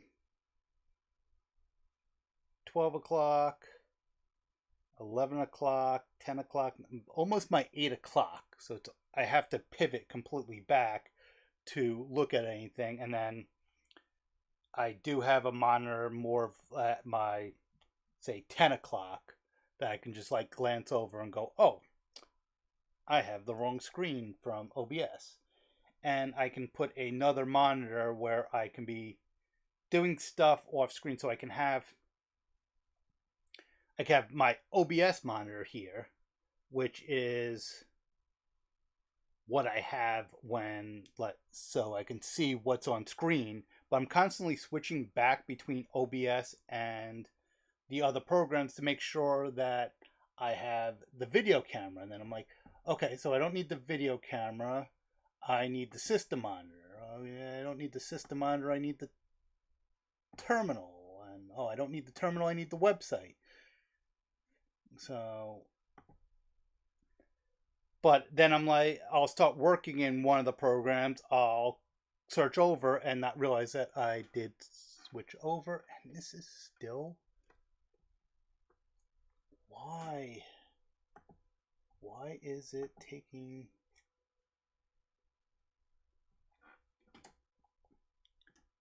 Okay, it hasn't updated in 9 minutes, so it could still be it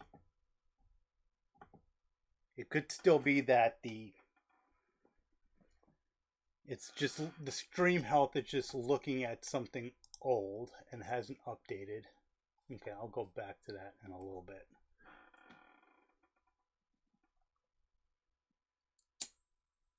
In the meantime, let's get this negative line.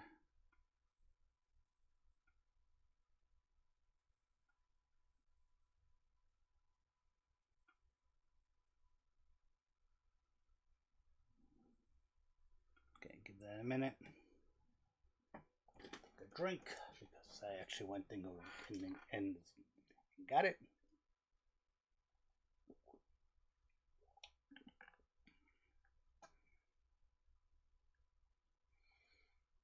And no one's chatting.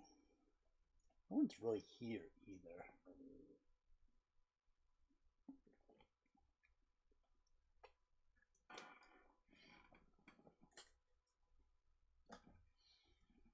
I saw an interesting design. So this, I don't know if this is by design or if this is just cheap, that it has the rollers. You really have to press down to have it catch the striker.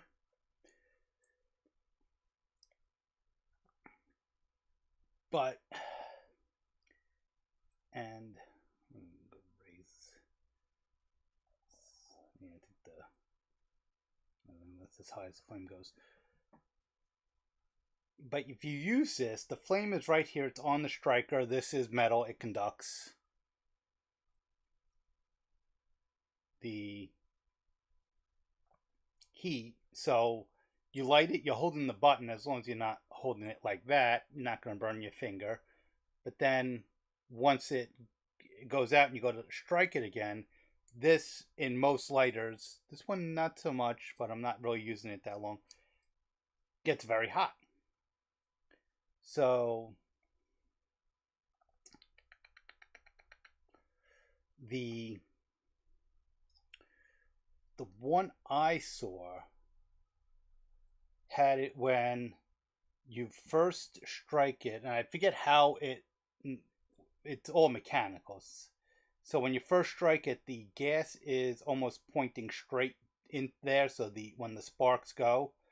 But I think as you press down on the lever, it pushes it out. So you're not holding it this way, you're almost holding it that way. And I can't remember if it puts anything as a fire block, sort of like the kind of the way like the double safety on a Beretta works, where it will block the pin. But it was an interesting design. I did not get to. I've never actually used one. It was something I probably saw in a YouTube video. I think it was a YouTube video and not an ad.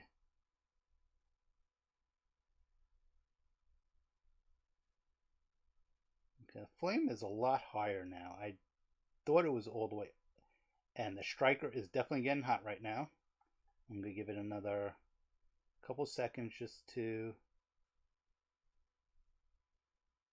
Okay, that's actually, I could see it melting. And I don't know if you could see the smoke. So I may have cinched it a little bit. And now we let that dry. Cool. Like watching paint dry.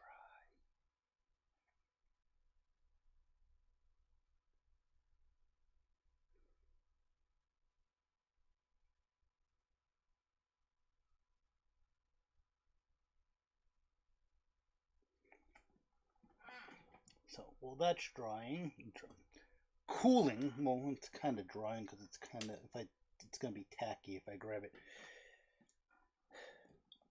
So, yes, I know this is horrible. We won't get into that. I used this wire here because I could not get, and these jaws look bigger and definitely melted. And I use this as something to generate heat.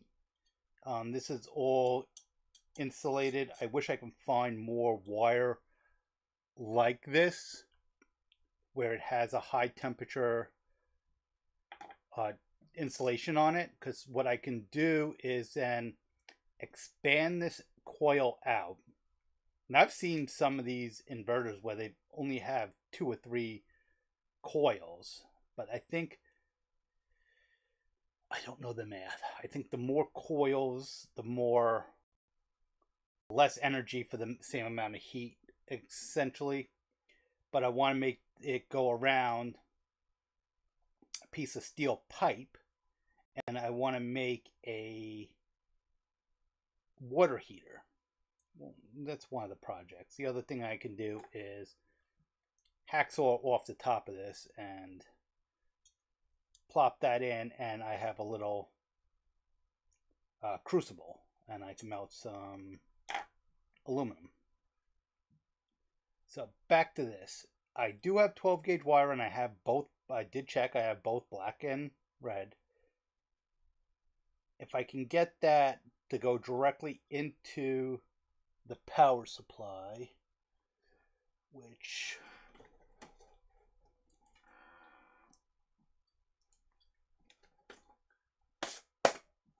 this is pretty much the same power supply. I have it downstairs. Is a Meanwell S112, and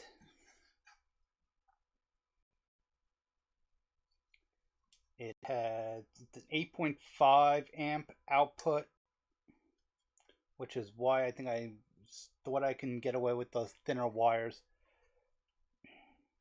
So it has the AC and the ground. And I don't think the ground and the common, because yeah, here it's calling it a common, which is probably a better term than ground on a DC circuit. But let's go check continuity without knocking everything over.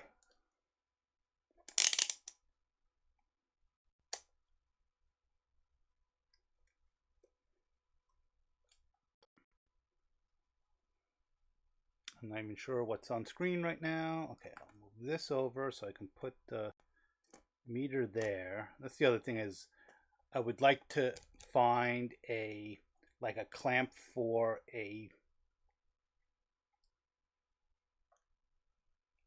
and that should be safe to move.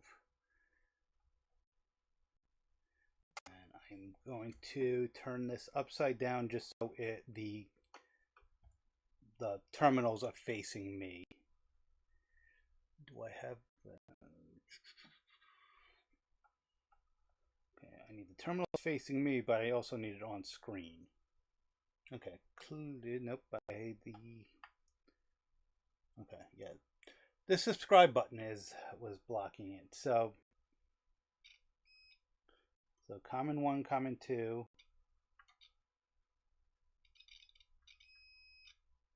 Are bonded together. V are bonded together.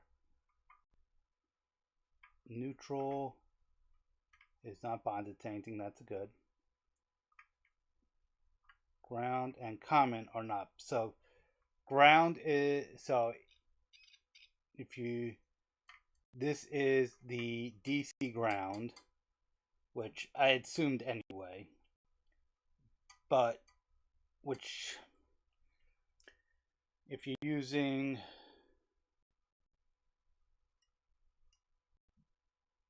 a DC circuit that says, oh, bring it to ground, and you bring it there, you're going to cause all types of issues, because that will not complete the circuit,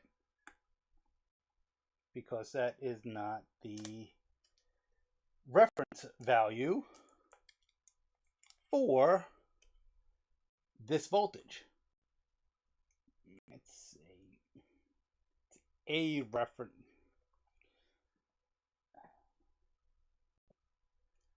So neutral and ground should not be the same. They kind of are, depending on how your house is wired. My house does not have a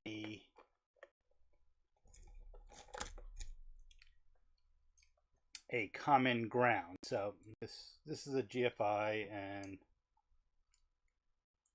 like I said, I think it's burnt out. So you have, let me see, can you even,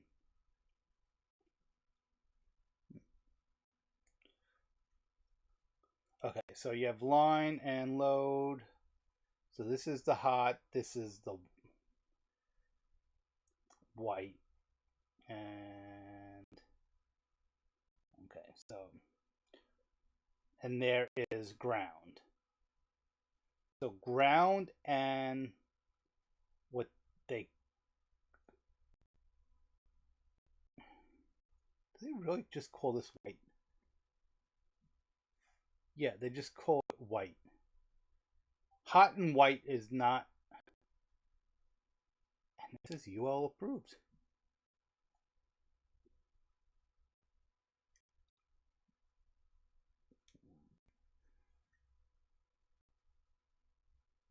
Okay, from my understanding of UL, a end product, a end consumer product would be UL. If it's something that has to get installed by like a licensed electrician, it would be, nah. Anything that's in here would have a RU rating or a UL component rating.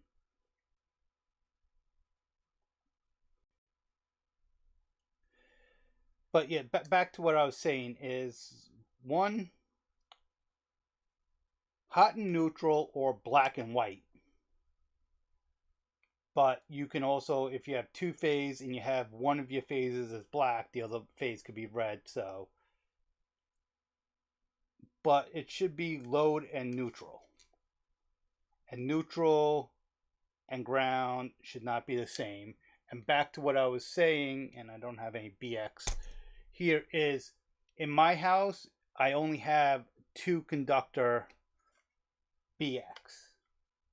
And yes, my house is BX and not Romex, because we'll get into this, is that the shielding of the BX is the ground. And I've already ran into some problems where the shielding has the bushing on it, but not the conductor, so they're not bonded together. And grounds don't work if they're not bonded together. And they're not bonded together. Okay, this is. If they're not bonded together with little or no. Okay, so this should work. And I think the pi can take, so this would be 3 cells. So if I use 3, let me grab a standard AA cell is 1.5 volts.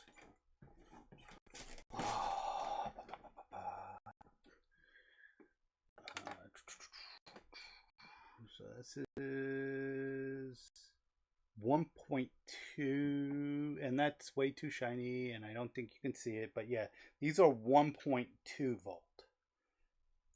And these are, I need to find the proper way to dispose of these.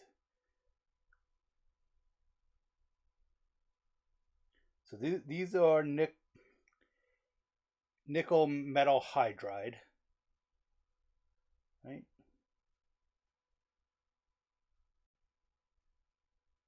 Yeah, so these are nickel metal hydride, and they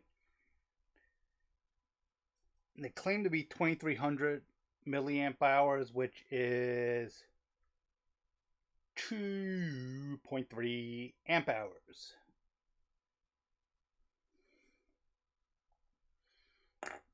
Whereas, let's see,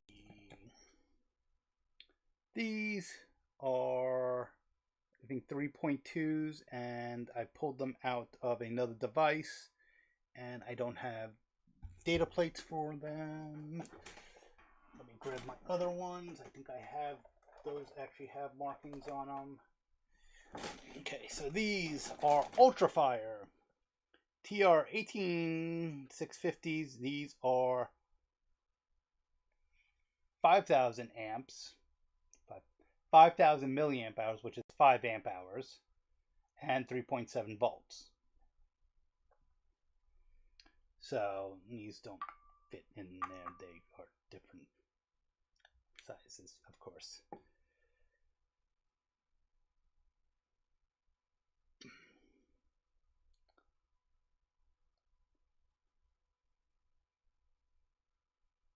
I was going somewhere with that, but well, yeah, it was just, and a lot of times they say that these are complete fiction, and I probably concur.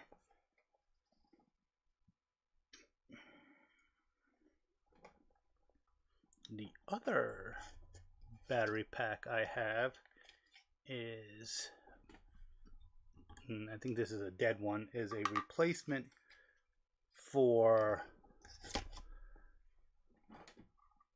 my cordless phones, and these are,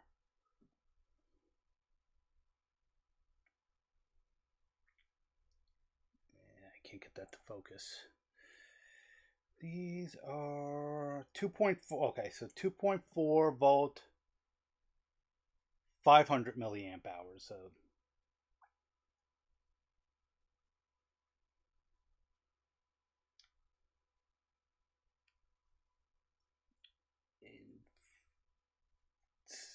the watt hours, and these are also nickel metal hydride.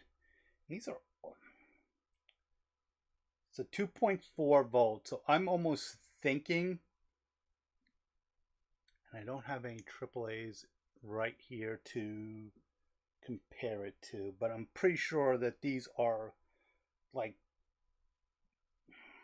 AAAs are shorter, but essentially two of these 2.4 volt cells that are this size in series.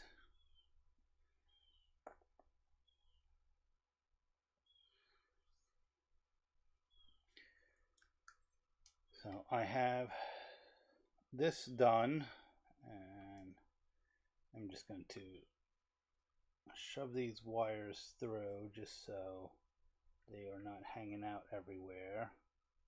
Not like this is going to be a permanent way of attaching, but at least then I can I'll find a way to wrap that up correctly. Now the other thing, and this one's so faded you can't see, and this one is completely dead. This is a inline. I don't know if it's the charger that broke on this, or if just this is just dead. And yeah, FCC approved.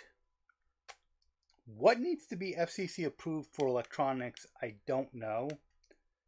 I would like to know. Like, I don't see any FCC rating on this, and this is actually generating a frequency. I don't have a frequency counter that I can test, but I think it needs to be in the like 100 megahertz to be able to generate the heat, or generate the magnetic field that will induce the heat. Because essentially if you make this into an antenna, now you're transmitting, and you're just transmitting a solid carrier, I would think.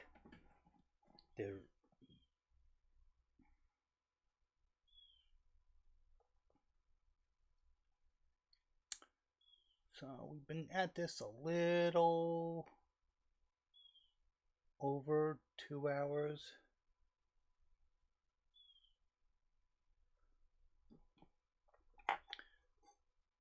Do I want to try to put leads on this? And for these leads, what I'd want to do is, and I'm not going to use this wire, I'm just using, is run it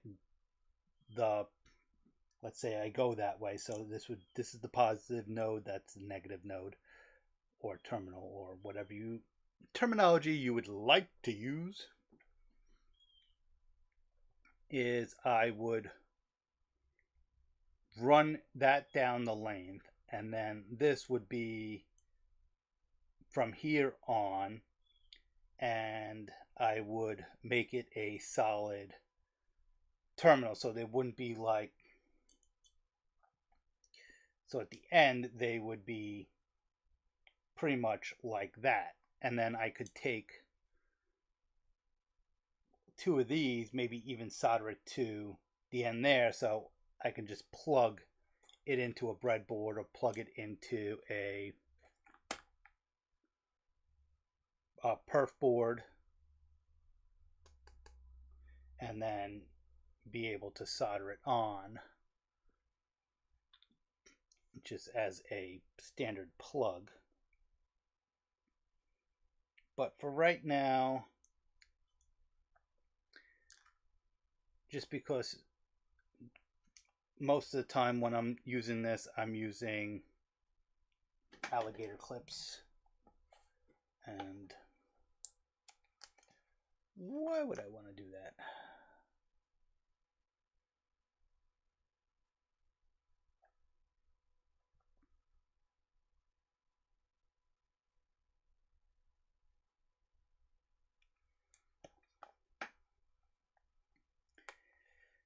So now the question is, where's my ruler?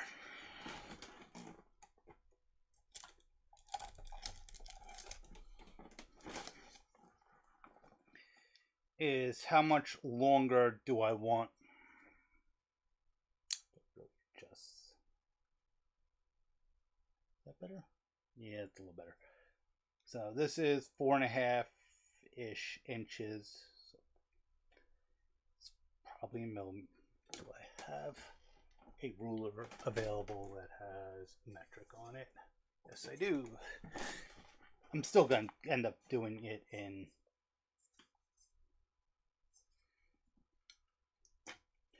Rite Aid, which is now out of business for the most part. So this is, okay, 11 millimeters or 11 centimeters, so 110 millimeters by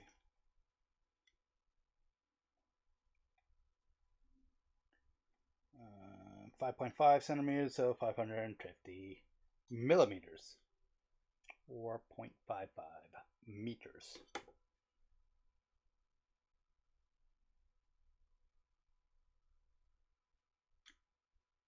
Or 0.055 meters. Yeah. 0.55 decimeters.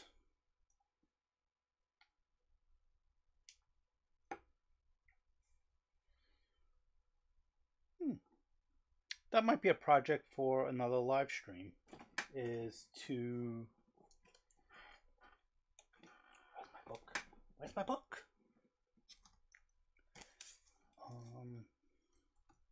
Where's my pen? So we're going to go with another interest. And this will be a VOD.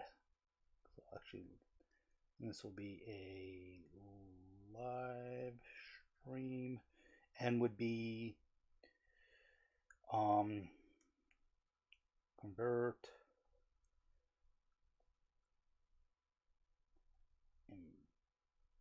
imperial to metric, and we'll do it in C/C++.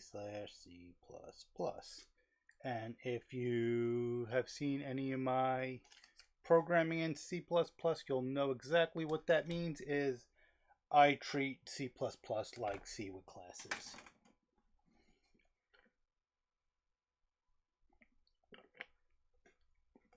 Not for something simple like that I would be allocating anything on the heap, but I would be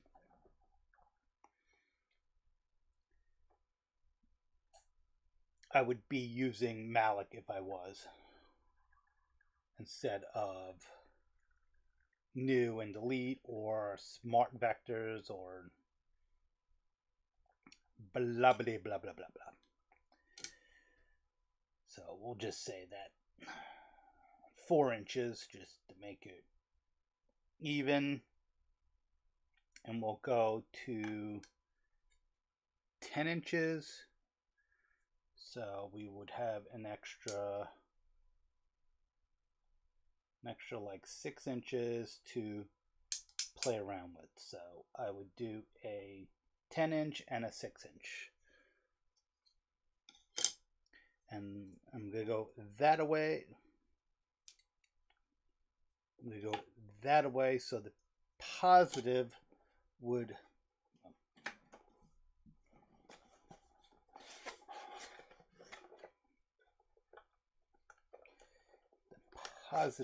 be 10 inches.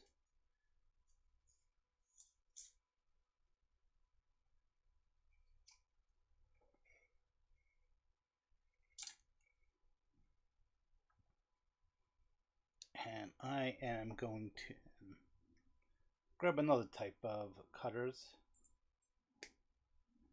So positive 10 inches.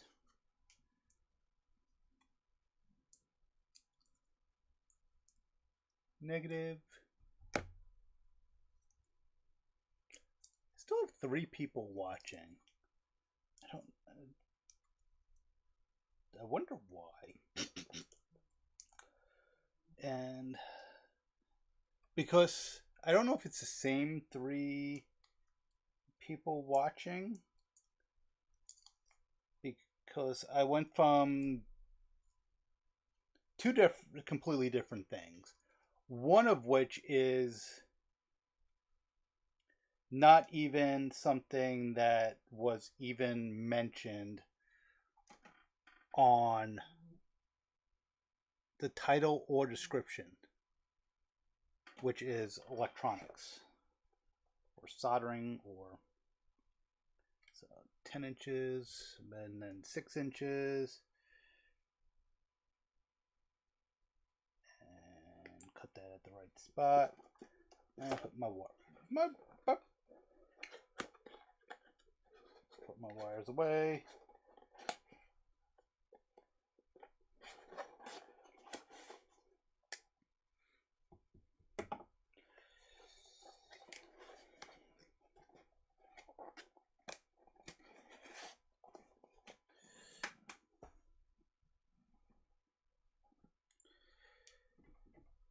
And again, I am going to do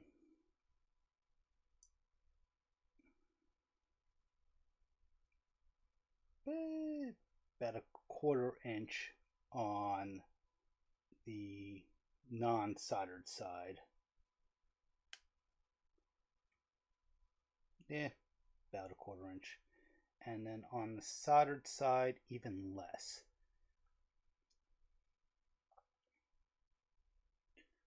So, I don't know why I even bothered measuring that. I just want...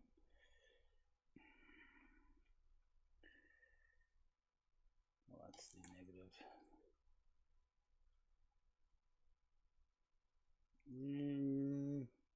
Yeah, it should be fine. So what did I say?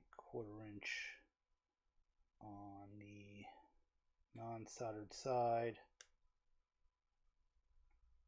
About.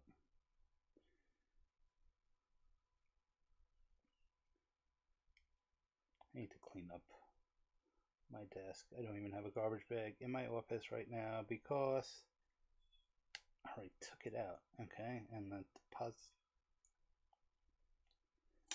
positive side would be there. I don't need the cutters right now. I definitely do not need a ruler right now.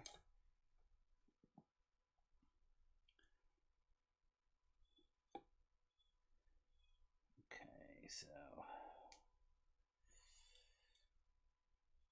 that would file from there. That would go from there, and then they meet up pretty well, at least on my measurements so far.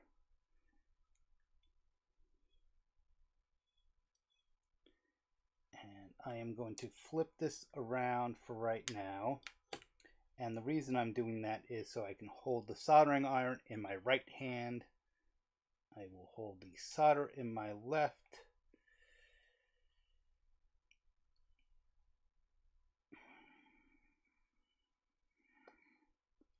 Should I be doing this in the clips? Let's see, can I even...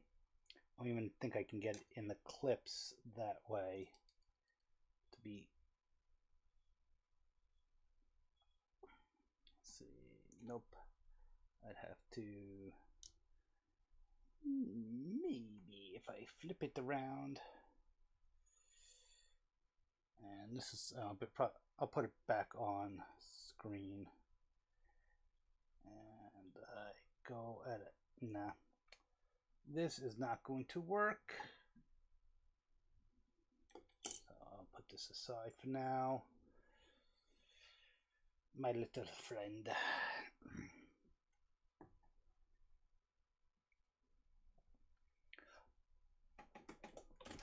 I do have a bigger one. It's like, it has the retractable arms. But I think that's overkill.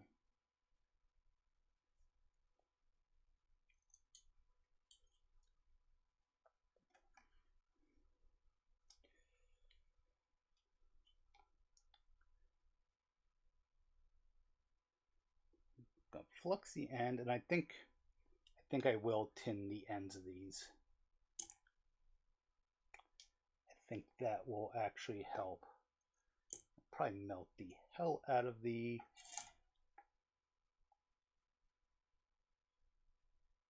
plastic.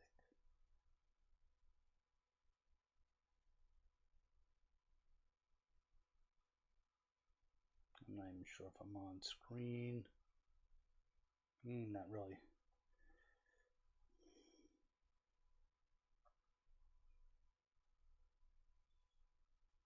So soldering on camera is not easy. Soldering on a live stream is even harder. At least in my opinion.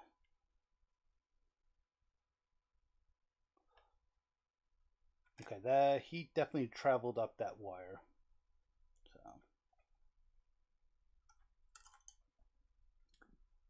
I may want to tone that down just a tad. But in the meantime, I need to add a little bit of flux.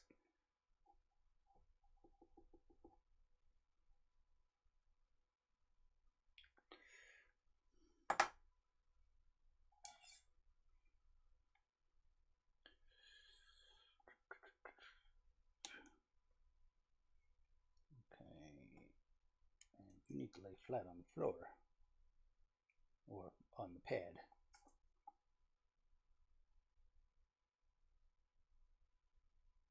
That seems to be tinning a lot easier.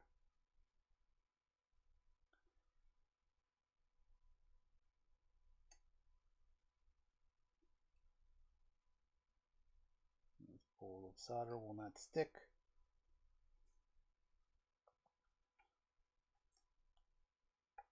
Add a tiny bit more of the flux before the solder completely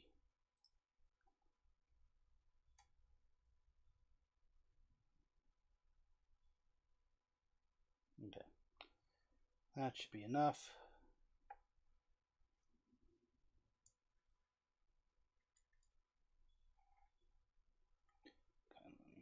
Need another hand.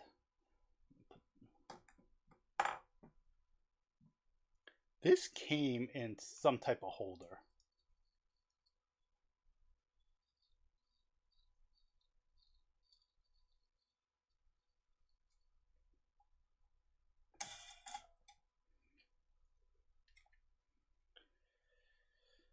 Okay, so we got the negative, the positive.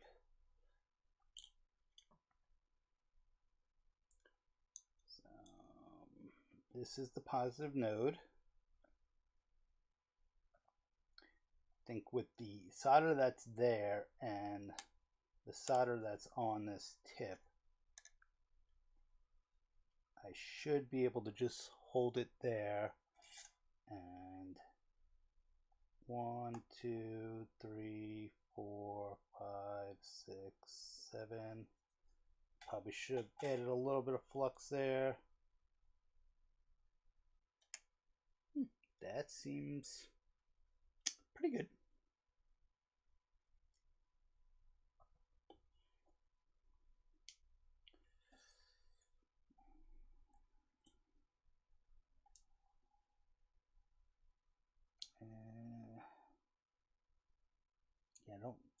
I don't like the strain on that.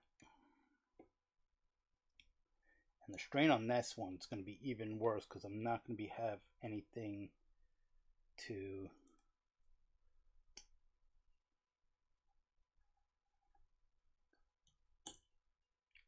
I should probably clean the flux.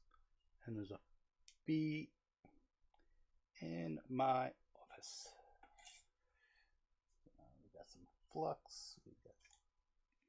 And I did exactly what I didn't want to do, and that actually sizzled. 2, 3. I do want to add a little bit more solder just to give it a little bit more rigidity. Maybe if I hold that like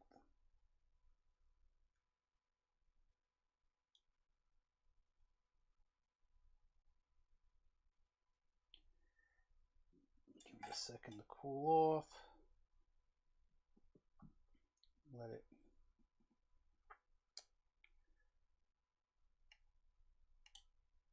Okay. Relatively rigid. This is going to be more difficult as I solder this way.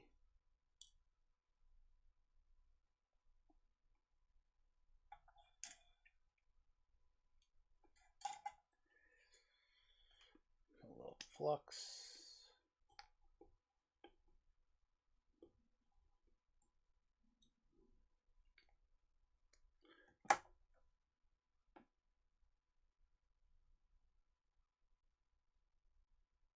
Did my screen just lock up?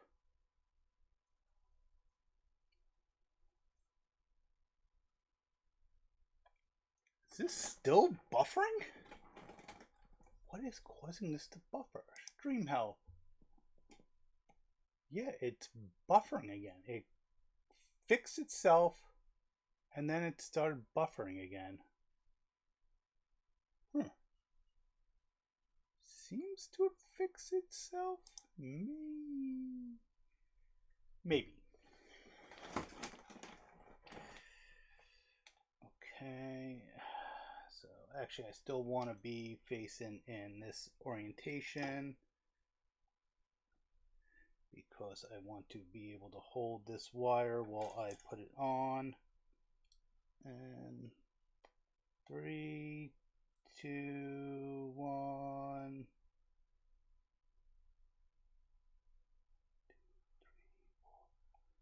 Okay, that seems to be stable-ish. And again, up here, in my office, I only have black electrical tape.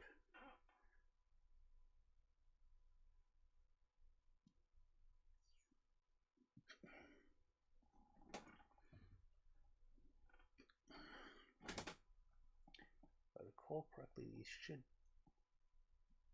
Nope. Those don't cut it straight. I really don't think these ones do either.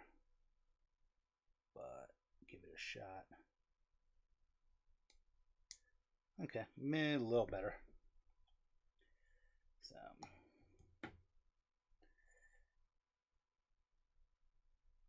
probably this for right here, just to stabilize that connection. This should be fine. If I was to use some type of glue, but I would want a glue that wouldn't affect the insulation. I think crazy glue would be too destructive.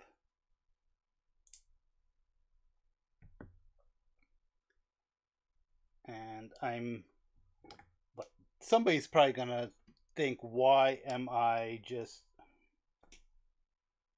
Okay, we'll get back to that in a moment. So that did not hold, probably because I do need a little bit more solder here. Now that I pin that down, I have to just be a little more careful. So I may have to, if I pull this off of screen, that will be why, because I'm more concerned with doing the soldering than I am the videoing at this point.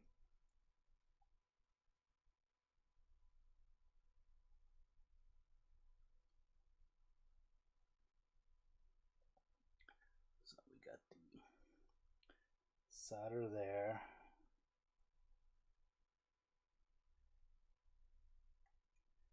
And put that down and solder there. And I should probably put tape over the connections too. So let's see if that holds. Give that a minute to cool down.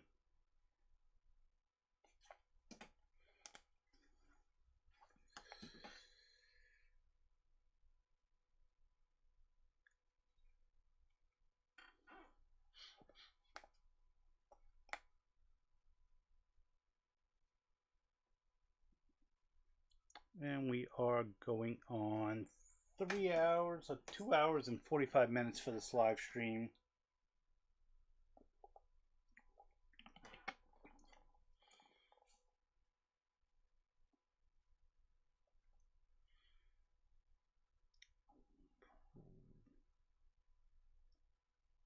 So it's 112 where I am, maybe 145. I will close this up. Is this going to hold? It seems to be holding. Okay, I'm just going to pull this over to the side. I know you can't see it, but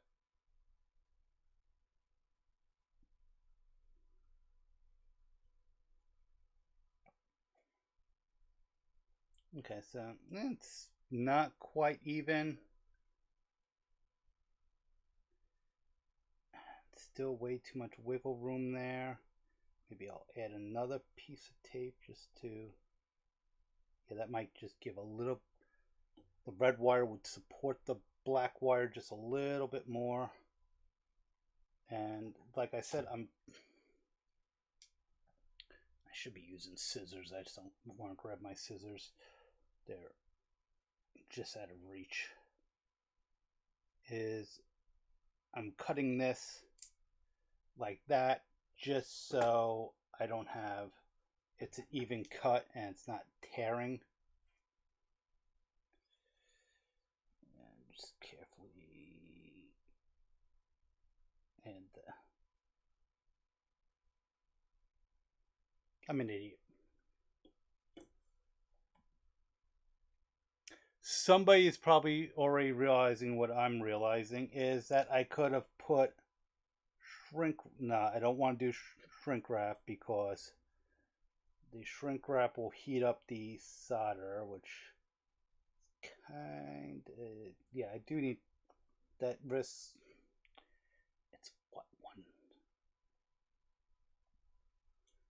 was it 1.5 volts this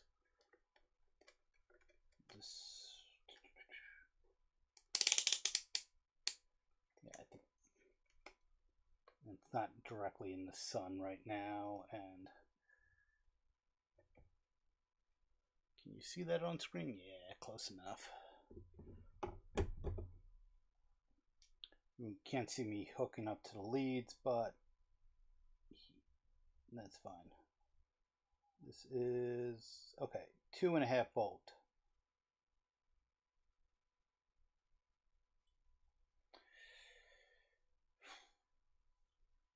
Okay. Not sure what I can do with 2.5 volts, but I have a 2.5 volt solar panel with leads on it now.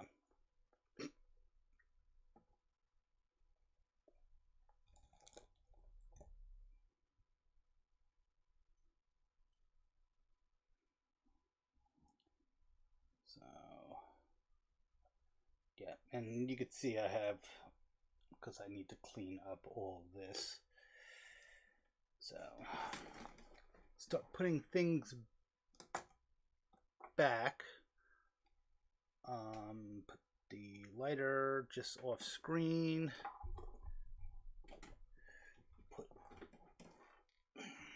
Yeah, this definitely got heated at some point and started deforming.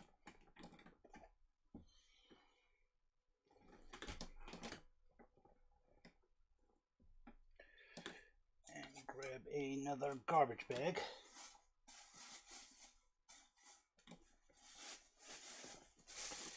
And start.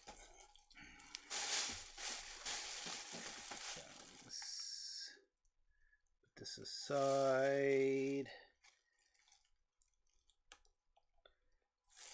Okay, this is still good. But I got all these that have no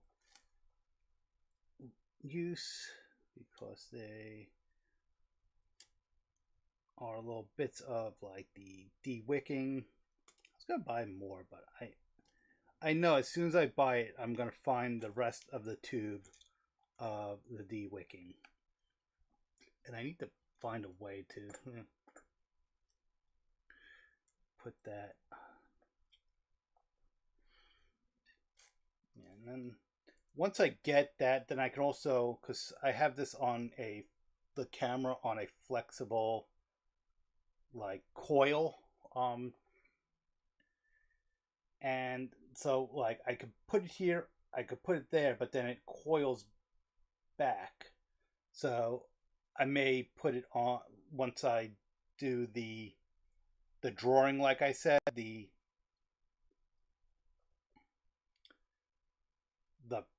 cover. I can mount this on a more rigid frame where it's on the screen, and then I can digitally zoom where I want to zoom. Okay, these I'll put in my tool bag here. They were from my other tool bag, but that was one of my, well, it was one of my electronic tool bags, but it was a for my power poles mainly, and then some like car electronic stuff. So it's became one of my car tool bags. I don't have the correct wire for the power poles. I'm gonna see if that 12 gig, because usually what I've done with the Anderson power poles is I have used their recommended cabling, which is a stranded cable, if I recall, or I've used cabling that really shouldn't be used for it. Like it's I'd have to pull up the specs, but it is not within the specs of the cabling, so they don't seat right. And if anyone wants me to do a video on crimping the Anderson power poles, I only have like the whatever the standard size is. I'd have to look what that even is.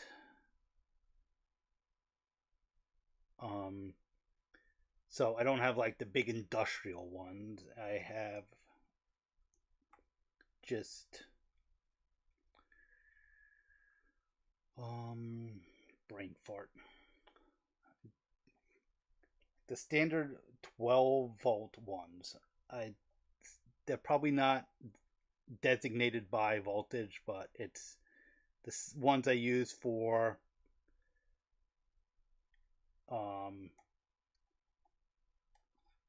12 to 13.8 or 14.2 volts, and generally it's up to like 20 amps.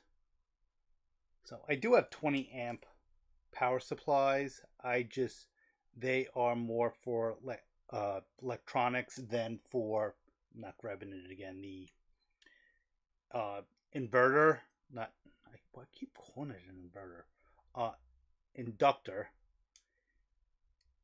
And I don't want to overstrain that, and now when I'm doing stuff with electronics, I'm getting noise.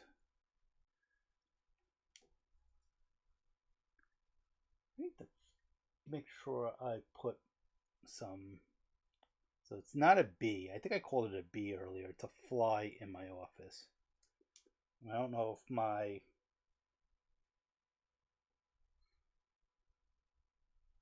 And it did it again. it locked. And I should probably go take a stretch.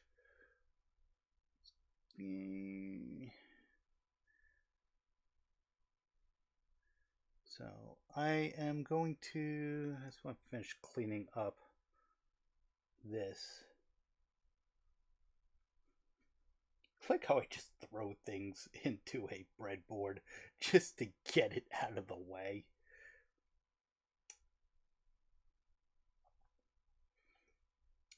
I was almost going to.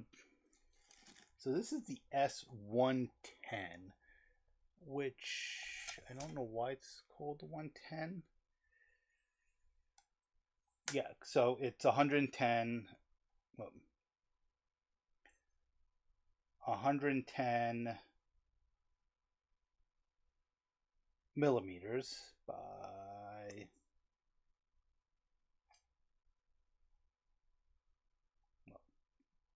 8 inches. How much is it? No, it's not 110 millimeters. It's 11 inches. I have this backwards.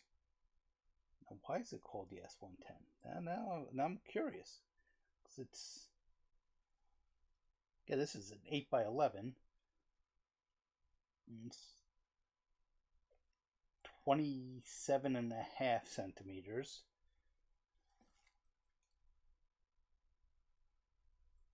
Okay, so that, oh, the size is right there. 280 millimeters by 200 millimeters. 200? Yeah, I guess. Which is 8 by 11. So, this is designed by Imperial, but the sizing is in metric. Where is it? Is it really? Let me see. And this has that offset, and I don't know why it has that offset, because it has it on both sides. So you have to line up the offset so you can't flush. Yeah, this is exactly, yeah, that's the 11-inch mark. That's exactly 11 inches. And if I measure this way, okay, this is 7 and, okay, so 7 3/4. But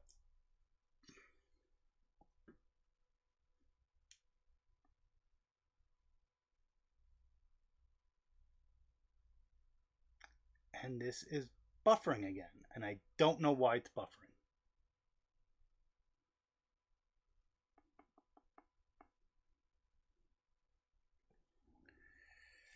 Okay, so one of the reasons it could be buffering is that I have way too many tabs open. So let's go ahead and see if I start closing some of these tabs. So I don't need that. I don't need that. Yeah, I'm not going to do anything else with AI. I pretty much don't need any of these. But if I close,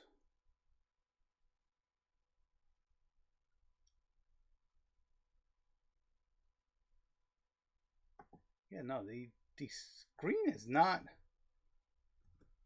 In OBS, my screen is okay. It eventually cleared. Yeah, I don't need this or that. Wow, this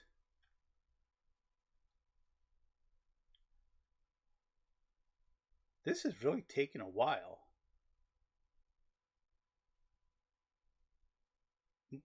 Let's see.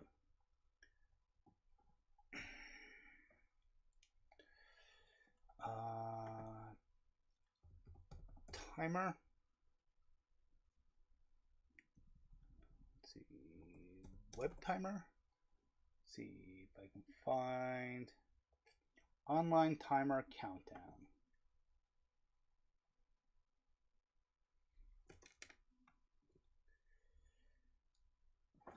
Okay, so I'll let you know what the timer says on.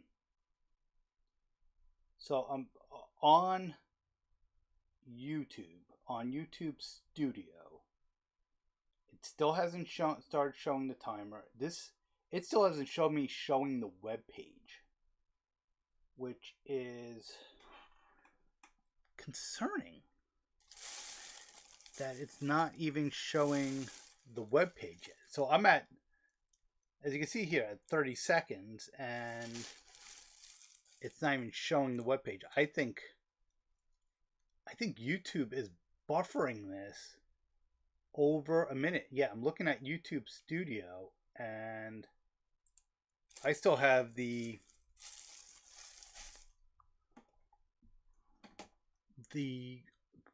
stuff, the ruler on the table, and I took that off a while ago. Yeah, it's. Wait, am I not even showing? Yeah, should be showing. Okay, so now, yeah, so on my screen, I just showed me closing tabs.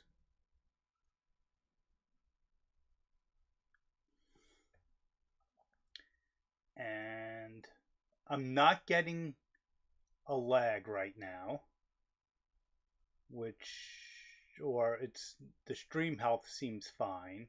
So closing those couple of tabs were probably what was causing the lag. But I'm at 2 minutes. Well, you can see on the screen, but I haven't even opened the search bar for the online timer. Okay, I'm doing the search now. So it's probably going to be about 2.5 minute lag, which is wild. And I just realized a easier way that I could have done this. Yeah, so 2.5 minutes, almost exactly 2.5 minutes. So because it's 11, 12, 13, 14, 15. Yeah, so almost 2.5 minutes. And let's see, if I set timer, do a count until from date and time, do a countdown. This is I could use this to make some of my timers for my breaks. So, but back to that. Let's yeah, I could just look this up. I'll close that. And we'll double check from the beginning. Yes, the federal government is still shut down. I think they're voting until this afternoon, if I recall correctly.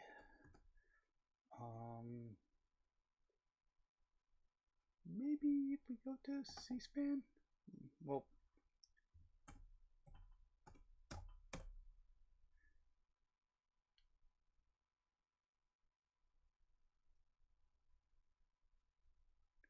I'll probably take a break in national politics, history, nonfiction books. It's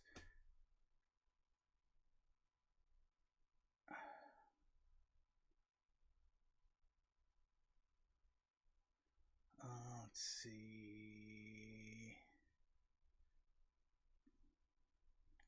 Let's see. Senator Schumer speaks ahead of votes on government funding. House Minority holds conference as government shutdown continues. GOP leader Thune says he can't guarantee votes to extend health care subsidies.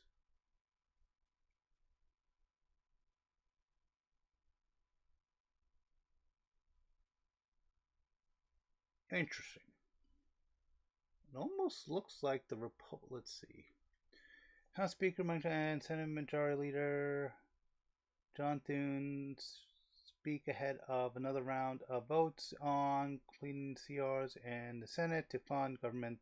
Thune says he can't guarantee the votes to extend health care. Okay.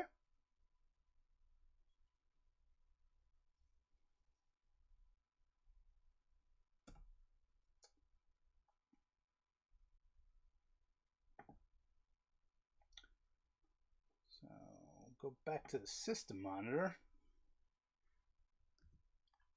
And let's see how resources are looking. So, yeah, so closing those Chrome web pages. So, maybe. Do I have Firefox installed? Yes. So I do have Firefox installed. I don't know what other browsers I have. Let's be. So maybe in the future, I will see how Firefox. Yeah, actually, would be a good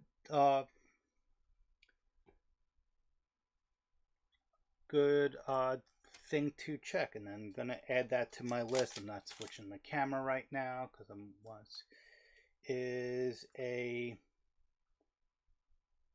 and that could be a VOD. It could be may even be enough for a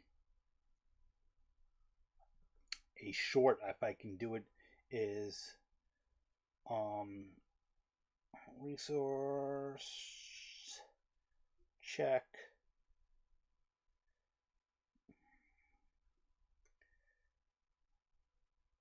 Firefox v Chrome, and if anyone has a browser that they could suggest, that would be great. I use Firefox, I use Chrome. Nope, I'm getting the. Could it be this website? I'm going to close C-SPAN. I think C-SPAN might be taking up too much resources.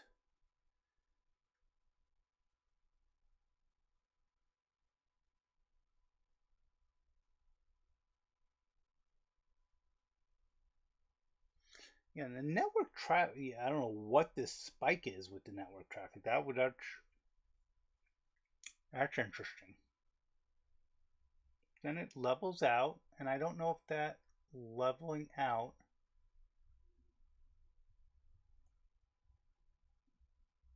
course, so there was a disk spike here.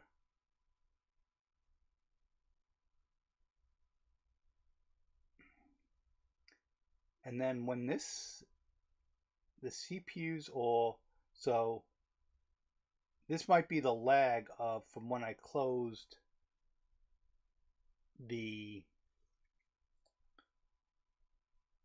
that tab. So I still have, as of 1:34, and it's 1:35 now. So a minute ago I had an error with the stream analytics, or the stream health, not the analytics.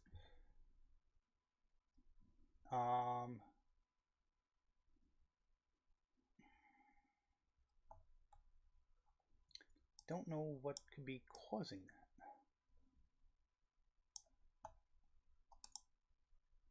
And it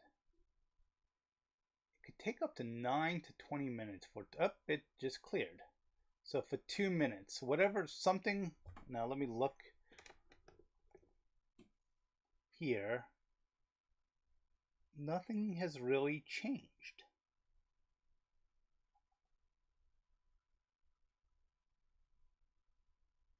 %65% load on the memory. Some swap is starting to happen.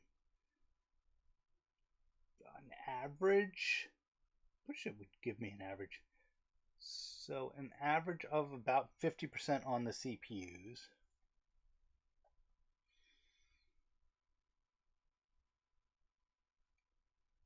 And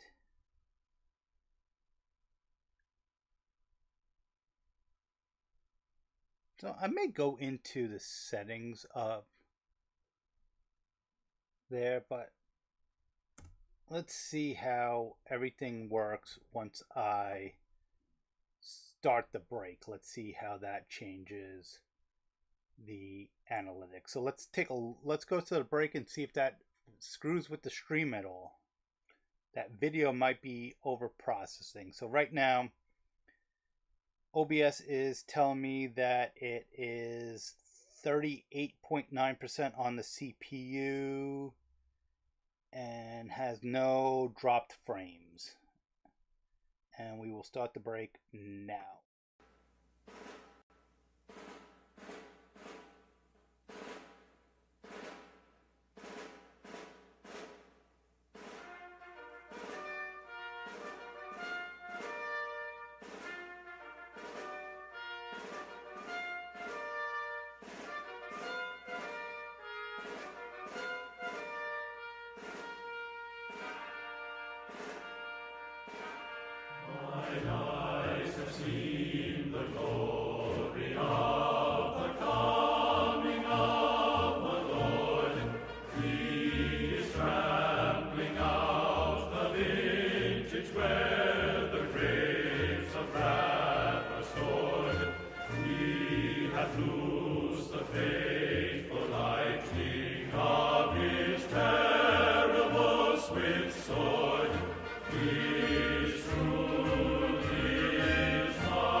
And that could be part of it. The CPU jumped, as you can see here, and now it's coming back down. But OBS peaked at like 80-something%. And I picked up I grabbed some M&Ms. But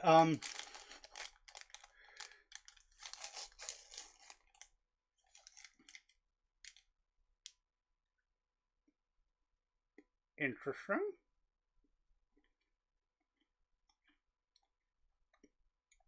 It's just starting the timer now for when I started the break video.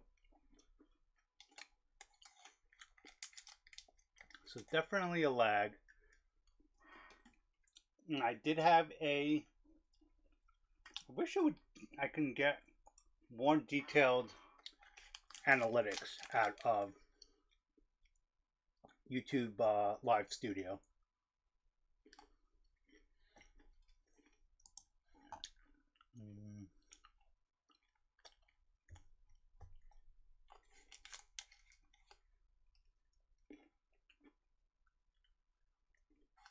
I wonder if I can go.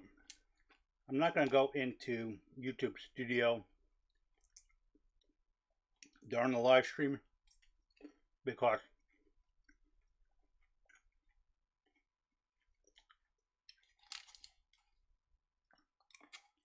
it just, I'd get that like faded effect. I'd have to, but let me see. Can I go into settings while this is still going? I think I can go into settings, but I can't change settings. Okay, so general.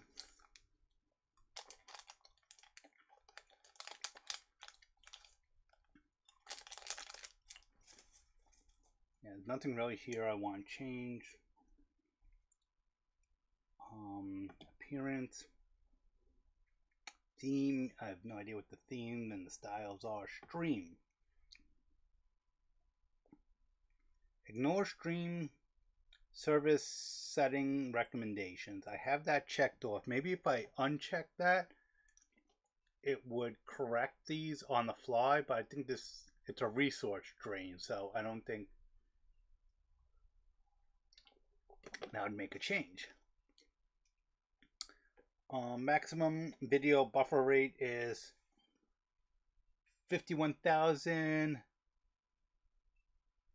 kbps, which is actually 51 mbps. Just saying. Maximum audio bit rate is 160 bits per second or bytes per second. I think if it's a lowercase b, it's bits per second. Okay. Using RTMPS.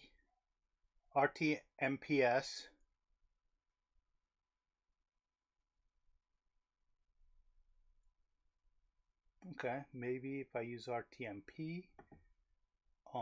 Stream. The audio encoder is FFmpeg AAC. That's fine. The video encoder is X286. Scale output is disabled, and output is 1920 by 1080, which sounds correct. Quality. Yeah, the maximum quality is 720. 720p, not 1080p. Maybe if I rescale output,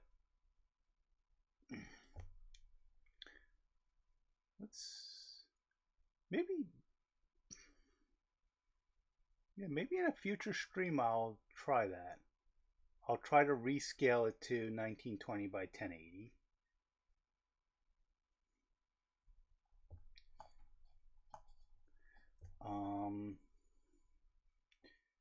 Yeah, bit rate. CPU usage, I have it as ultra fast. I don't think I could change that on the fly. Actually, that one I might be able to change on the fly. X286 options, separate by space. I don't know of any of the options. Profile, tune, blah, blah, blah. Video. Mic or auxiliary audio. Not connected. I'm pretty sure it's connected because I'm pretty sure you can hear me.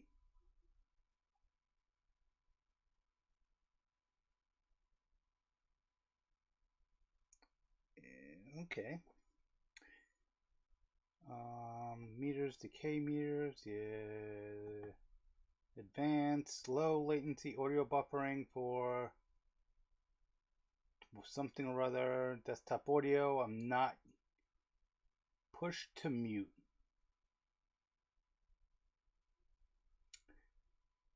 Enable push to talk.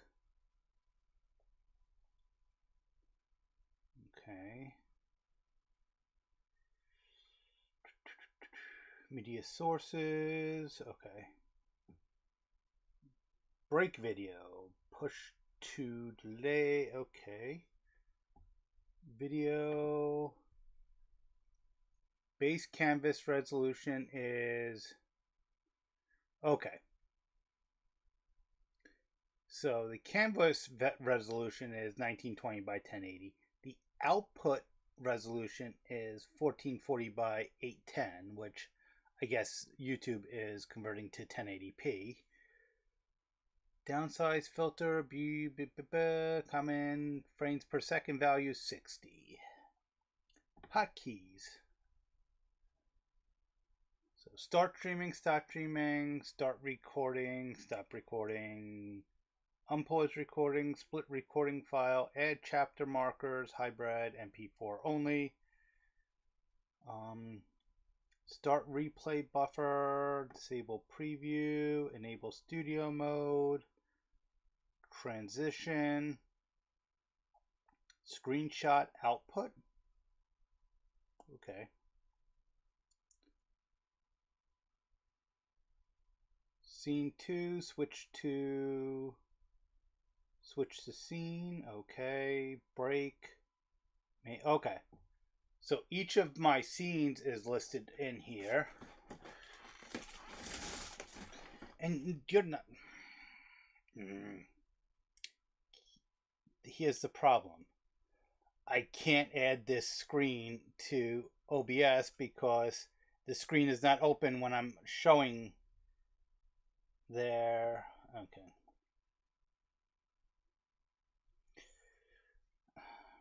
I don't want to play with hot keys right now. Let's play around with that real quick. I don't even know what I have as. So hotkeys, scene 2, switch to scene A. It. Okay.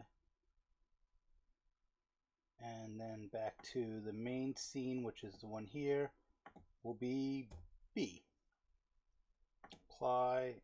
Okay, and let's see. Hopefully I don't break anything right now. So if I switch to A, B is back to main. Okay.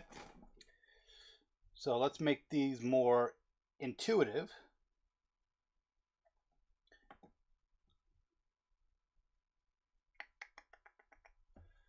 So hotkeys.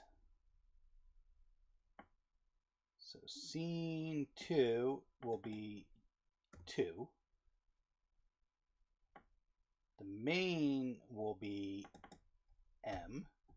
The break will be B.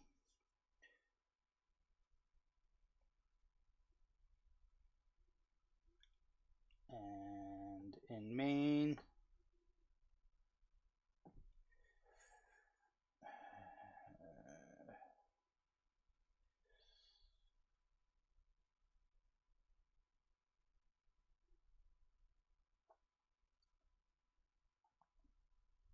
okay. So at least I can do the screen transitions. Let's go to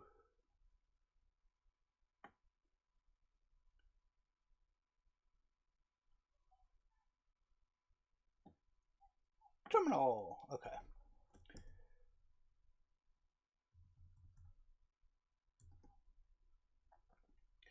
So OBS would be CLI. So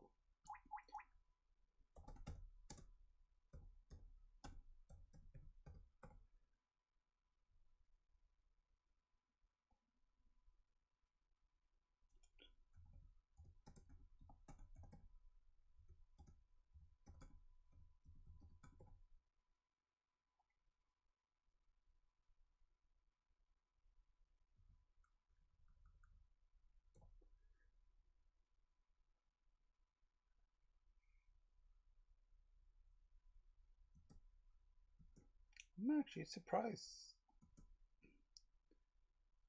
that OBS command line does not have a man page.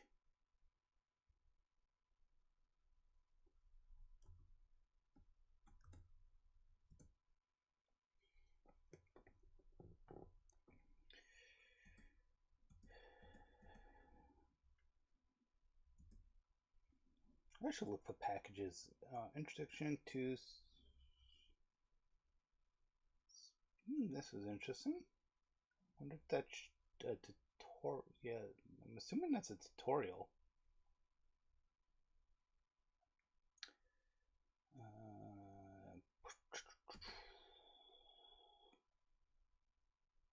Get, go, go.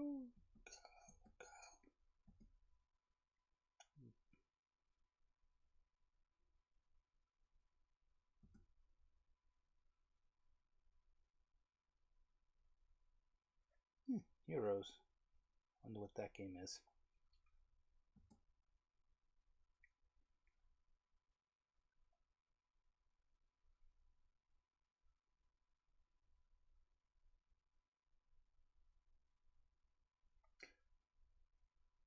ICC, that's interesting. A distributed compiler. I wonder if that means a cluster. If you do a node cluster, if you can compile better that way.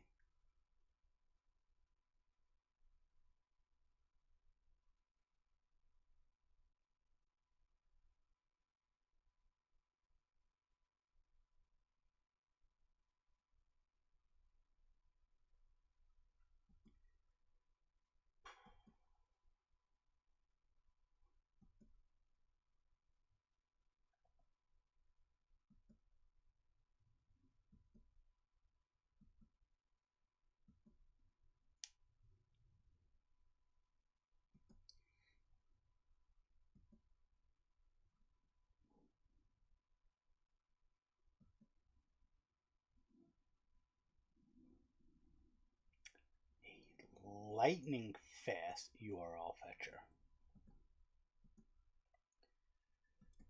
I'm not really looking for a library right now. I was looking for docs.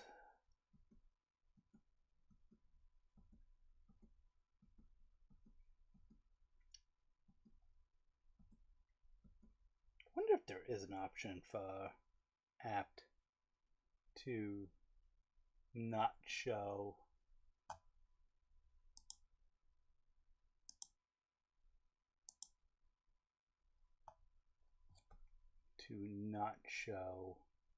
a like libraries.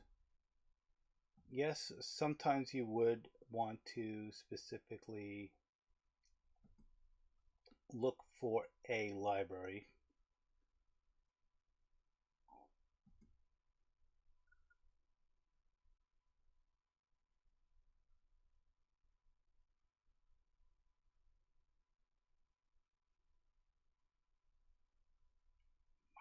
Minecraft mods. Can you run Minecraft?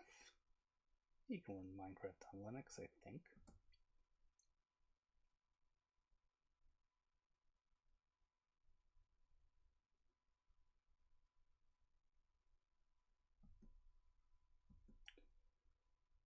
Okay, we're up to ends. Okay, so OBS, so NVIDIA, OBS 3D effects, okay. OBS advanced mask, plugin for OBS to apply advanced masking filters, okay. Advanced scene switcher, plugin to improve your scene switching. Data package for OBS, okay. Plugin for OBS blur filter on a source. Create a countdown timer. That could be fun. Script for building RMP for package for multiple distributions. Okay. Command line interface. Okay, that's installed. Color monitor command source.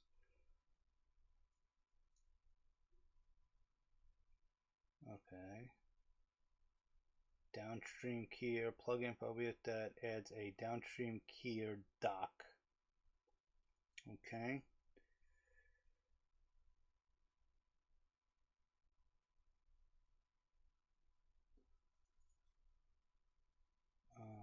gradients, okay. Move, transition, plugin, improve switching scenes, okay. Noise, generate fractal, okay. Pipewire, audio capture, I'm thinking that's working. I'm pretty sure this is a pipewire connection.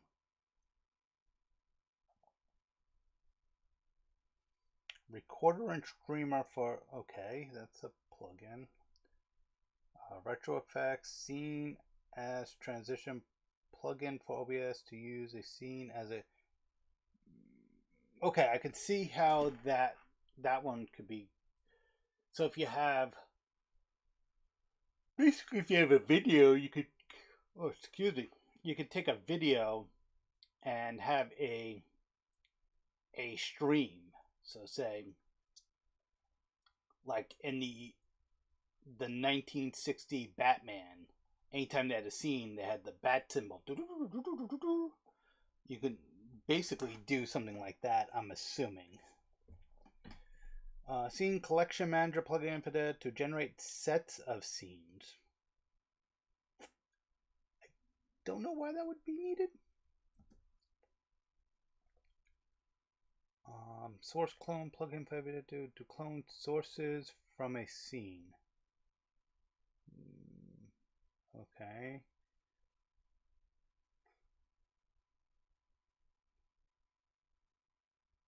Like current time and date. Yeah, that literally we could have used that before, but not enough to that I'd really want to add.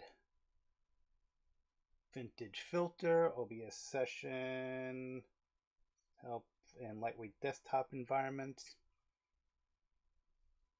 Okay. Real-time profile. Oh, okay, this is no longer OBS.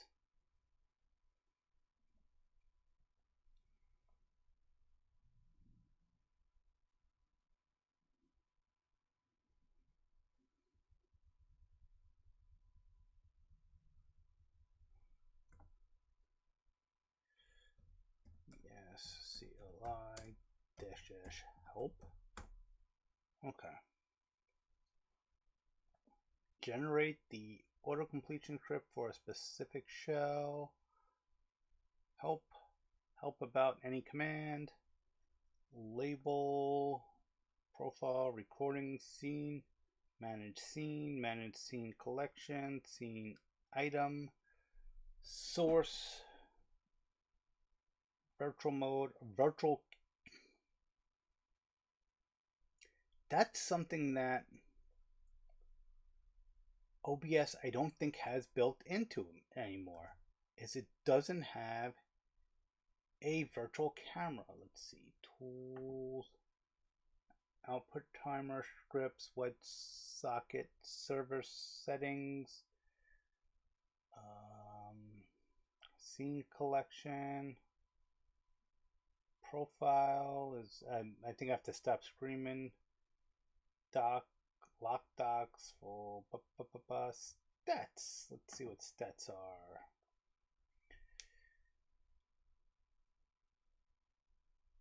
Okay, so frames missing due to rendering lag are 6.5%.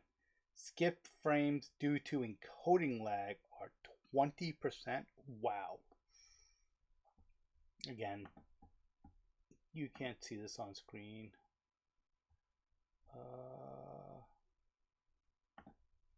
Not sure what I just did. Hopefully I didn't just crash the stream.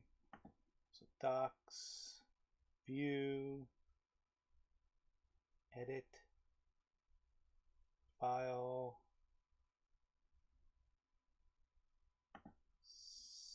settings, which is where I think I was before. Let's see, advanced.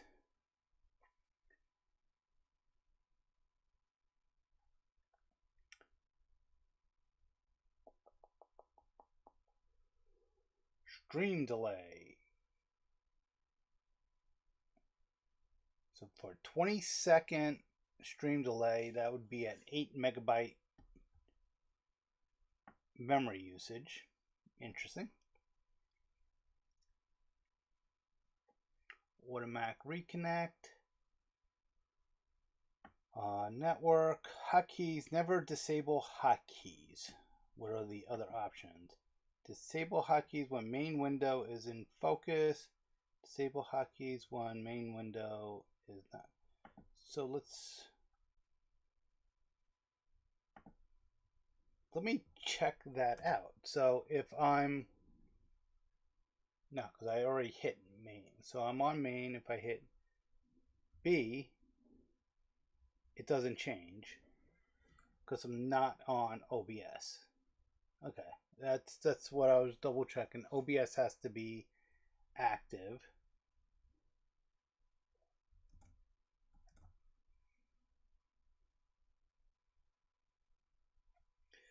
So OBS CLI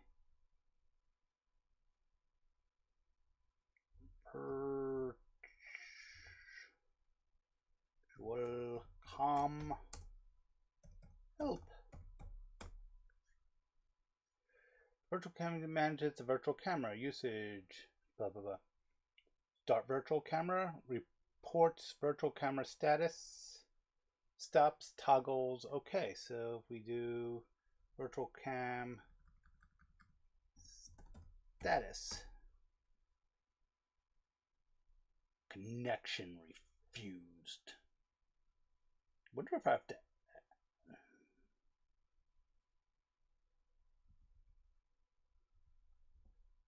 So help CLI scene help.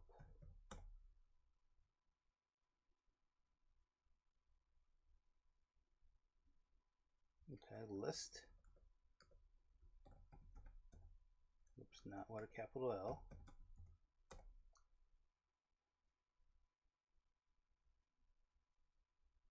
Okay, so OBS CLI needs to connect.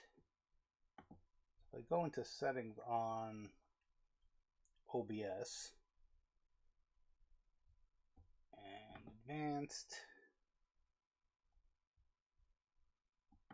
maybe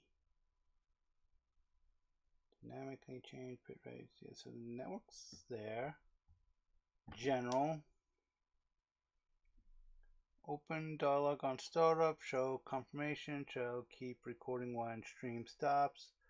Automatically start delay buffer when streaming.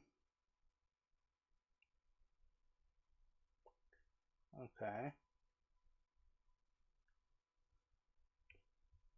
Projectors. Hide cursor over projectors.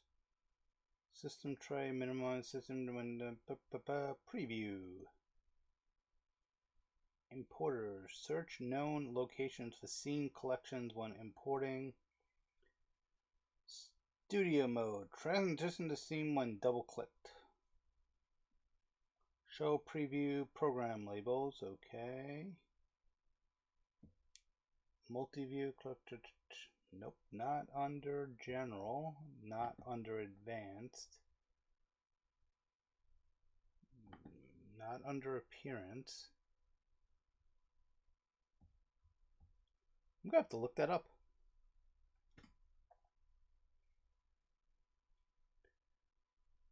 Okay, it's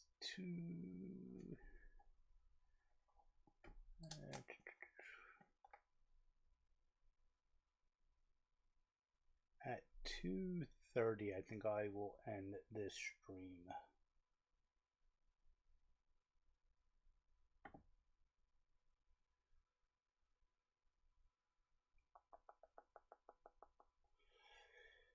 Okay, let's see if we do man OBS. Okay, so that at least got me somewhere.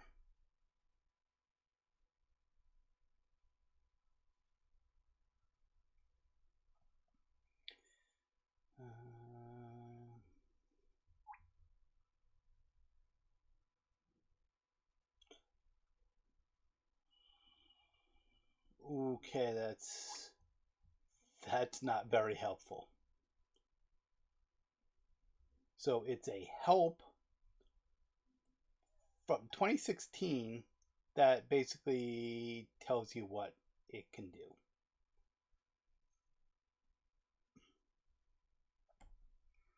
And I don't think search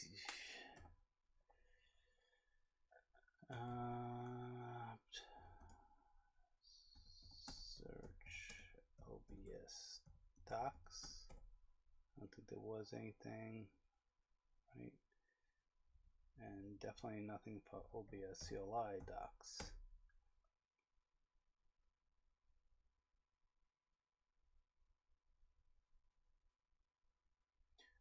OBS dash help. Let's see if this crashes anything.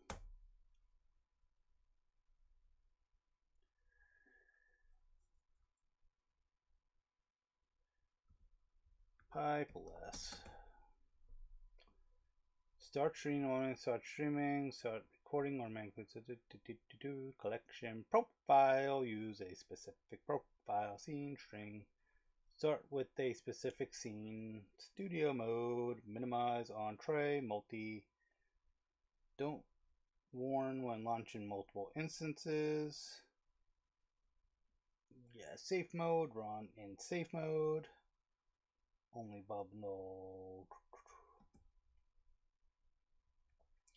On filter log, disable updater, disable missing file check, version. So OBS dash version. So 30.2.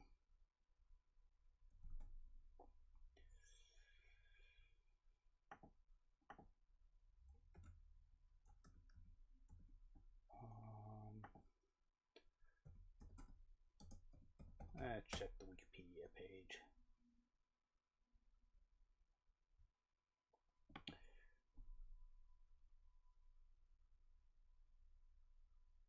I always thought OBS was Open Broadcast Studio, but I guess it's software, so OBS Studio is okay.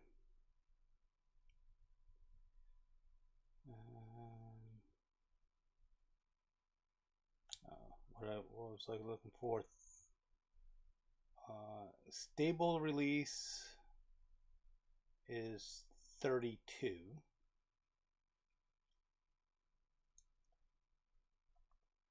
So it's, what did I say? 30 dies. So it's a couple versions back. Let's see when this version actually came up. History.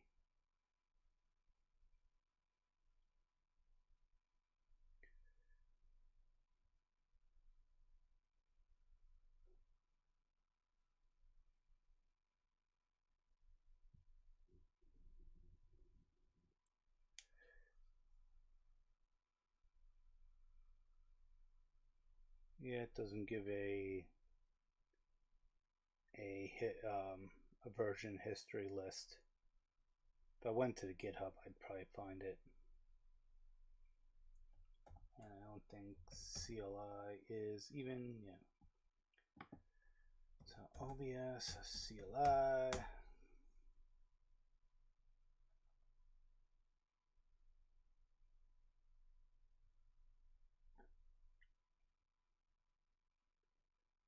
Okay, let's go to the forum, which is better than a Discord. Yeah, I saw a video from, I think it was about 2 years ago, from Jeff Geerling, and he made a comment that trying to use a Discord server for support for anything is problematic because searching is not, it's just chat. It's, you might see a phase of replies, but you're not going to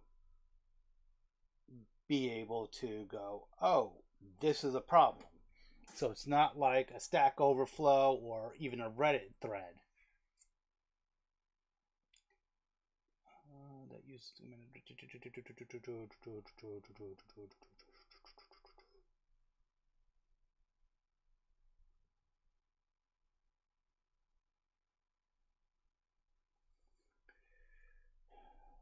Advanced scene switcher. Let's take a look at that.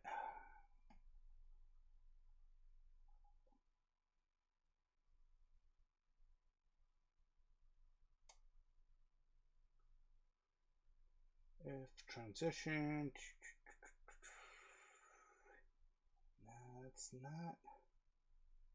I think that's really what I wanted to do.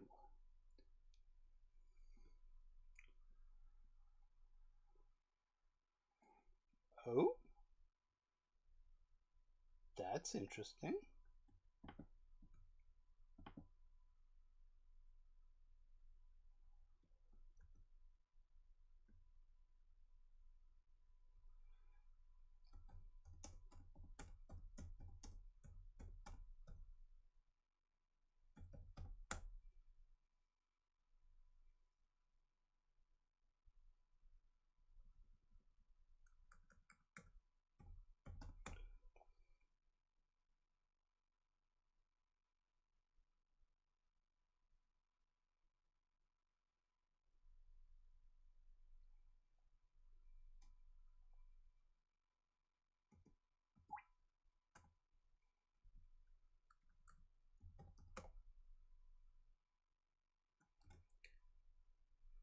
Okay, so this.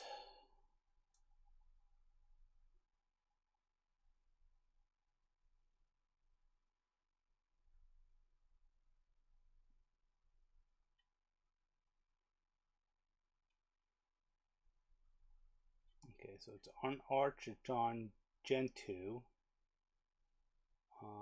It's not on Debian, I just checked.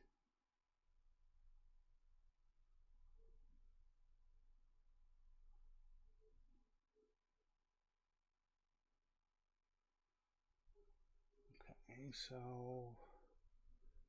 this is kind of what I want to do, but I don't want to add. I hate adding packages.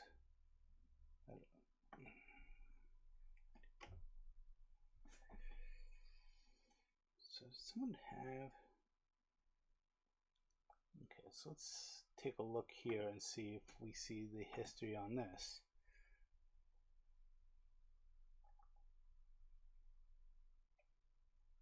Yeah. 2 years, 5 years, 4 years, 3 years, 1 year, 3 years, 2 years. So that's kind of what I got is, yeah, release 0.5 in 2022. The version I have is what is OBS CLI dash version. Oh, it doesn't even give you that as a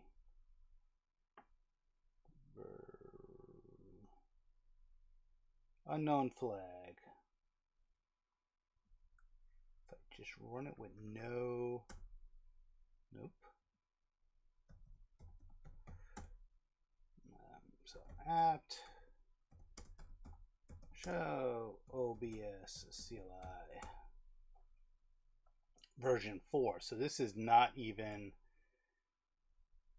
So the version in Debian is version 4.0.1. So 4.0.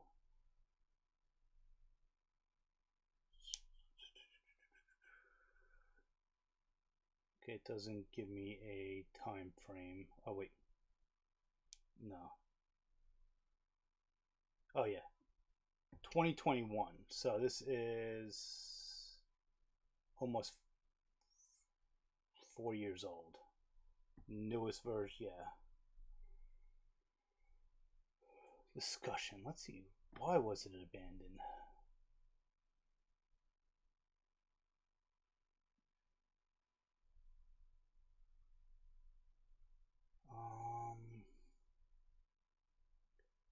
What is the status of this project?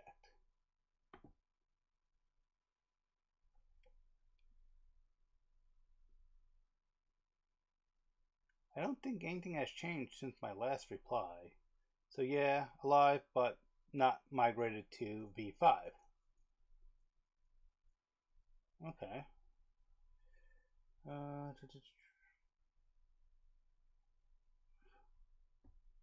so as of 2023, it's like, yeah, it's alive, but I'm not integrated with chat. Okay. Is there a way to access OBS chat doc with this tool or send messages and no response?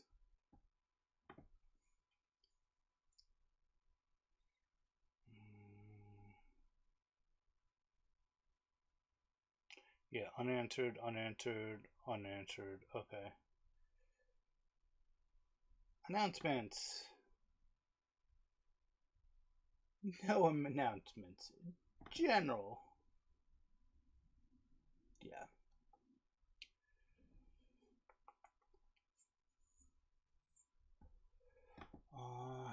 How to use OBS CLI with OBS.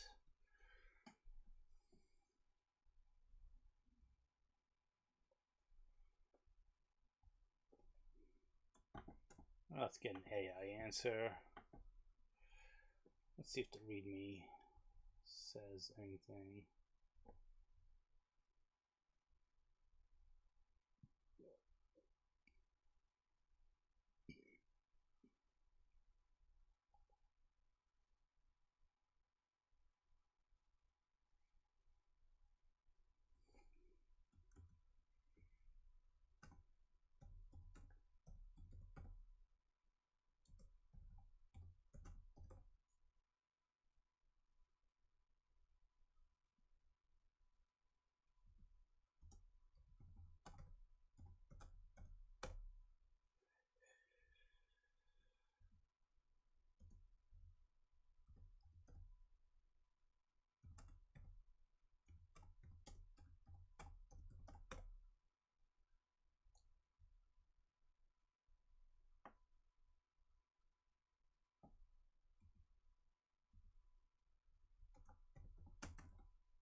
Um,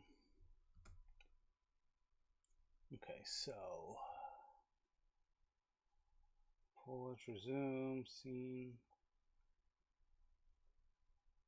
So if I can get to connect to OBS, that would be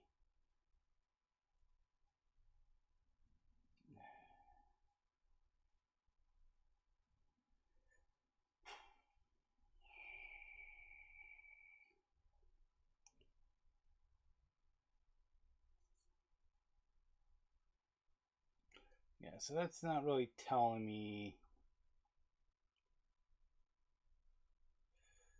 OBS WebSockets. And search OBS WebSocket. Is it socket? Yeah, WebSocket.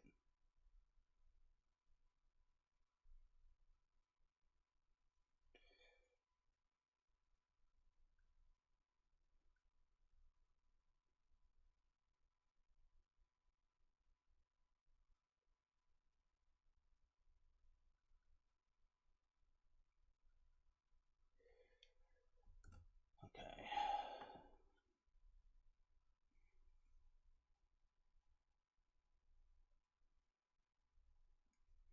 Okay, let's see more.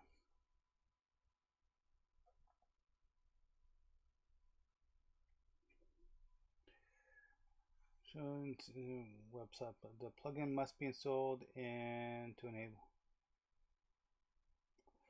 Okay, let me see if I can find where plugins are. How do I add plugins? Let's see, tools. Oh, WebSocket server settings. Day.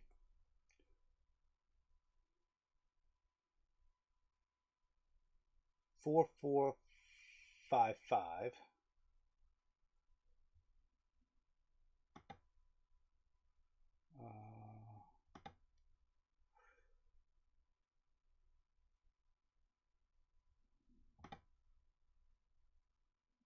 Okay, so I have to enable WebSocket server. Okay, let's give that a try.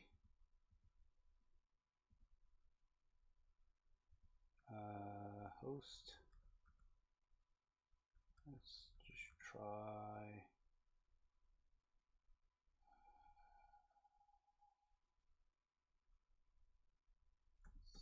Scene.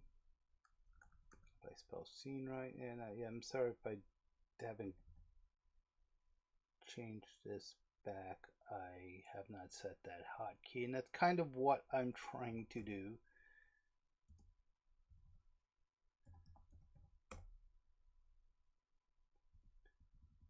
So it's scene, not scenes.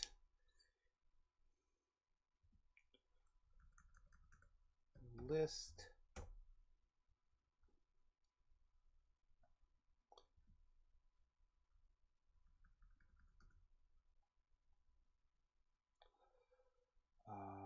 To host, local host 4445. Is that what I said it was?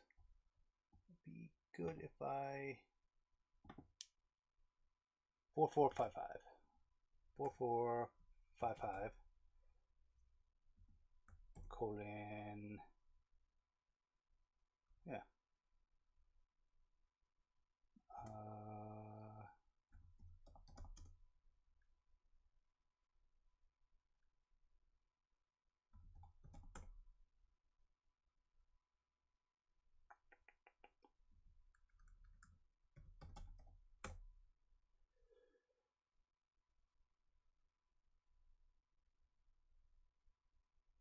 Too many colons. Outstanding.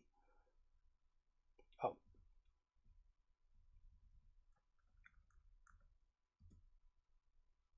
dash P 4455. Failed auth. Read gensum jep. So I'm going to disable authentication. And I got frickin' gibberish.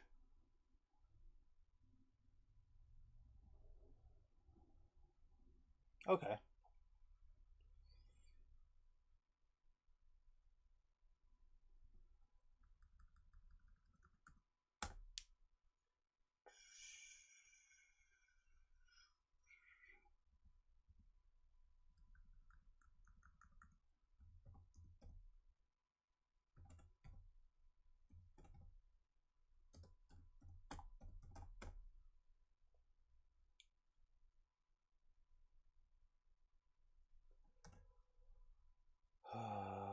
Okay.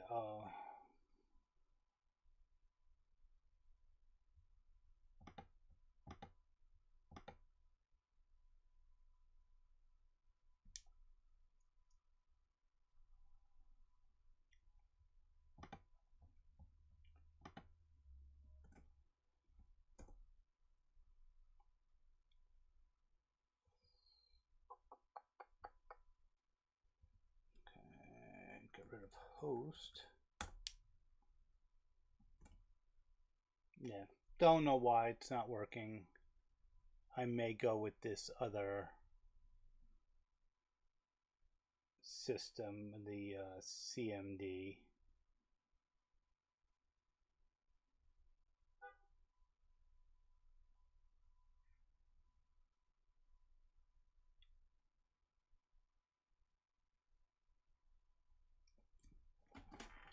That's what I want to.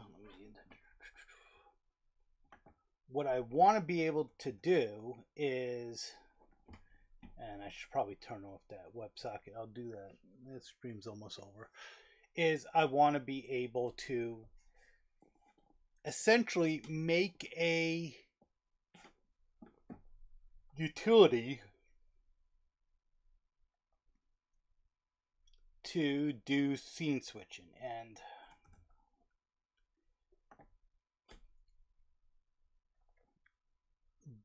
what I would like to do is say take a Pico and hook up buttons to it and basically make a like a stream deck. But if I use, let me, does this tell me what version of help? Visit web page, log files, show log files, view current log. Let's see.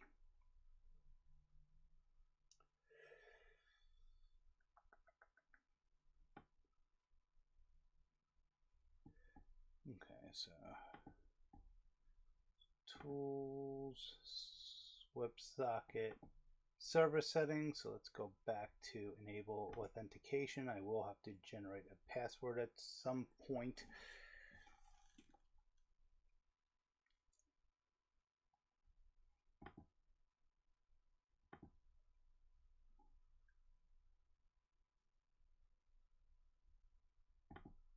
Oh, I enabled it already.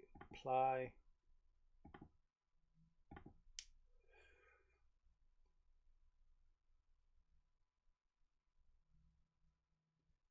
Okay.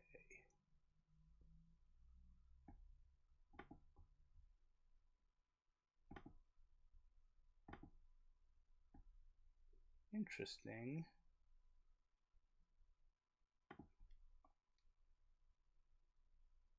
Maybe with the authentication, okay.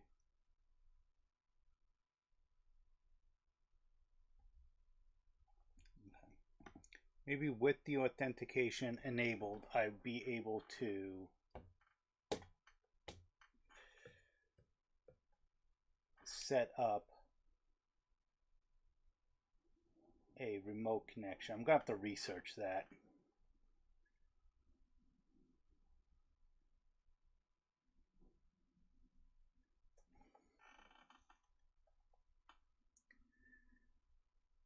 So how long have it been streaming? For just about 4 hours.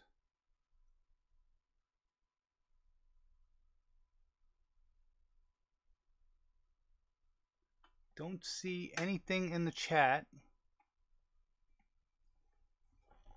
Let me find a video. If anyone's in the chat, let me find a video.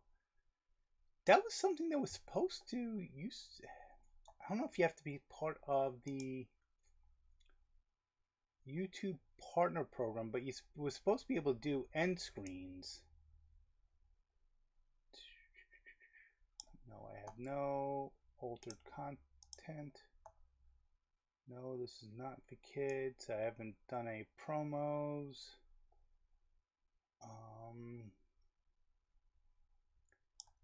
Save. Yeah, there was a way that you can do, like, throw it to when you exit. It would throw it to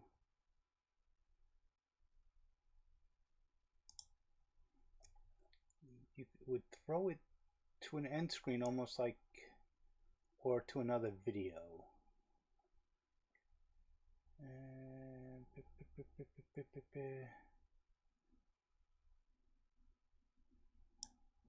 no.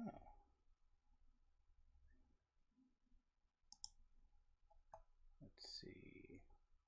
Engage with audience, add emoji, some other stuff.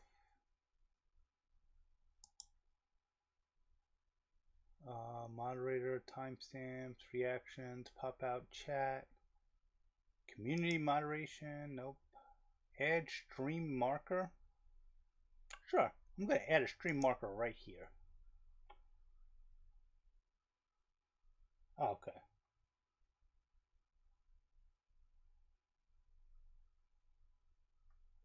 Unable to add stream marker. Okay. Create highlight video. Start break.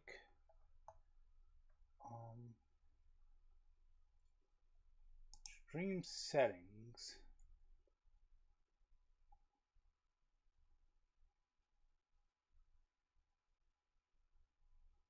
both of these are using RTMP, not RTMPS. I should look into that.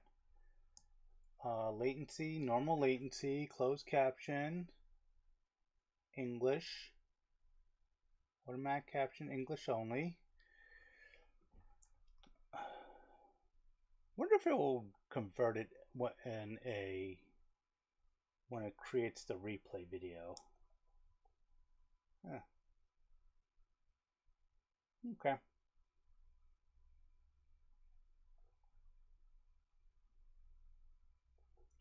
So let me just find a video that someone might like.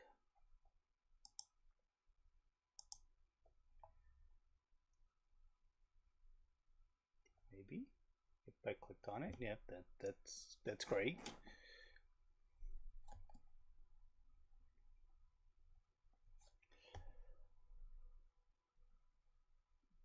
Okay, my other computer that I am monitoring everything on is let's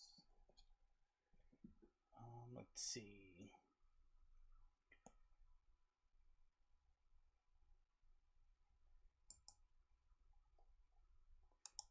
If anybody wants to watch the break video by itself, that is, I'm going to throw that in the chat.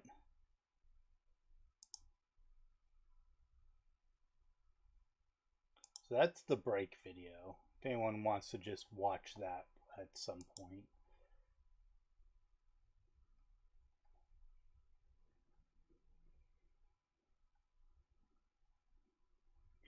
So let's see.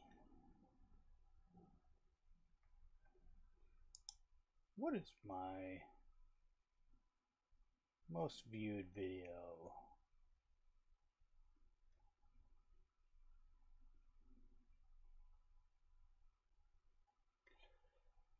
Okay, well, we'll go with the most viewed Raspberry Pi video.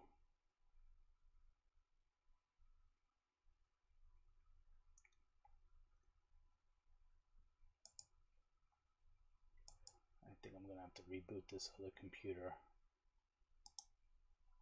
I don't even know what my uptime is on that one. So here is the most likely. This is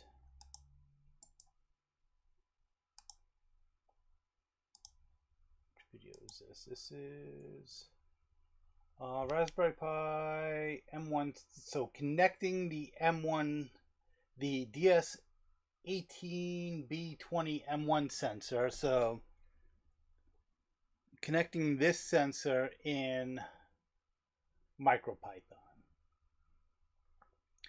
And then in the next, I think next week or maybe the week after, I do have the video of when I put everything together and on the breadboard and got it working. And I re-edited that because that was like an 18-minute video and I was able to narrow it down to like 10.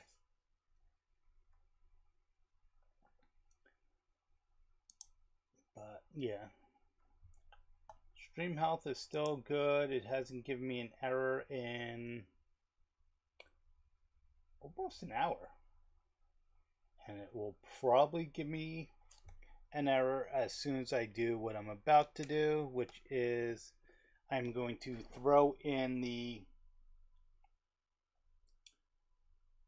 break video and then I'm going to stop the stream.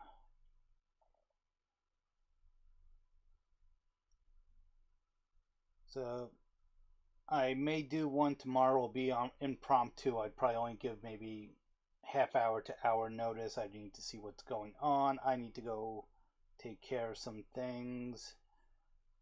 I think I really need to eat something. So thank you for watching.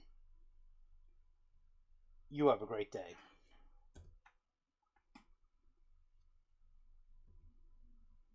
And my hotkeys aren't working. Did I disable the hotkeys? Wait. Okay, so I'm going to keep you on for just a minute because did I Did I change something with hotkeys?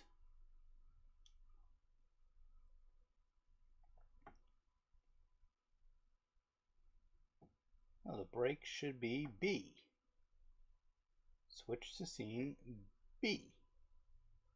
Main and then 2. Okay, so let's go back and I'm going to try it again.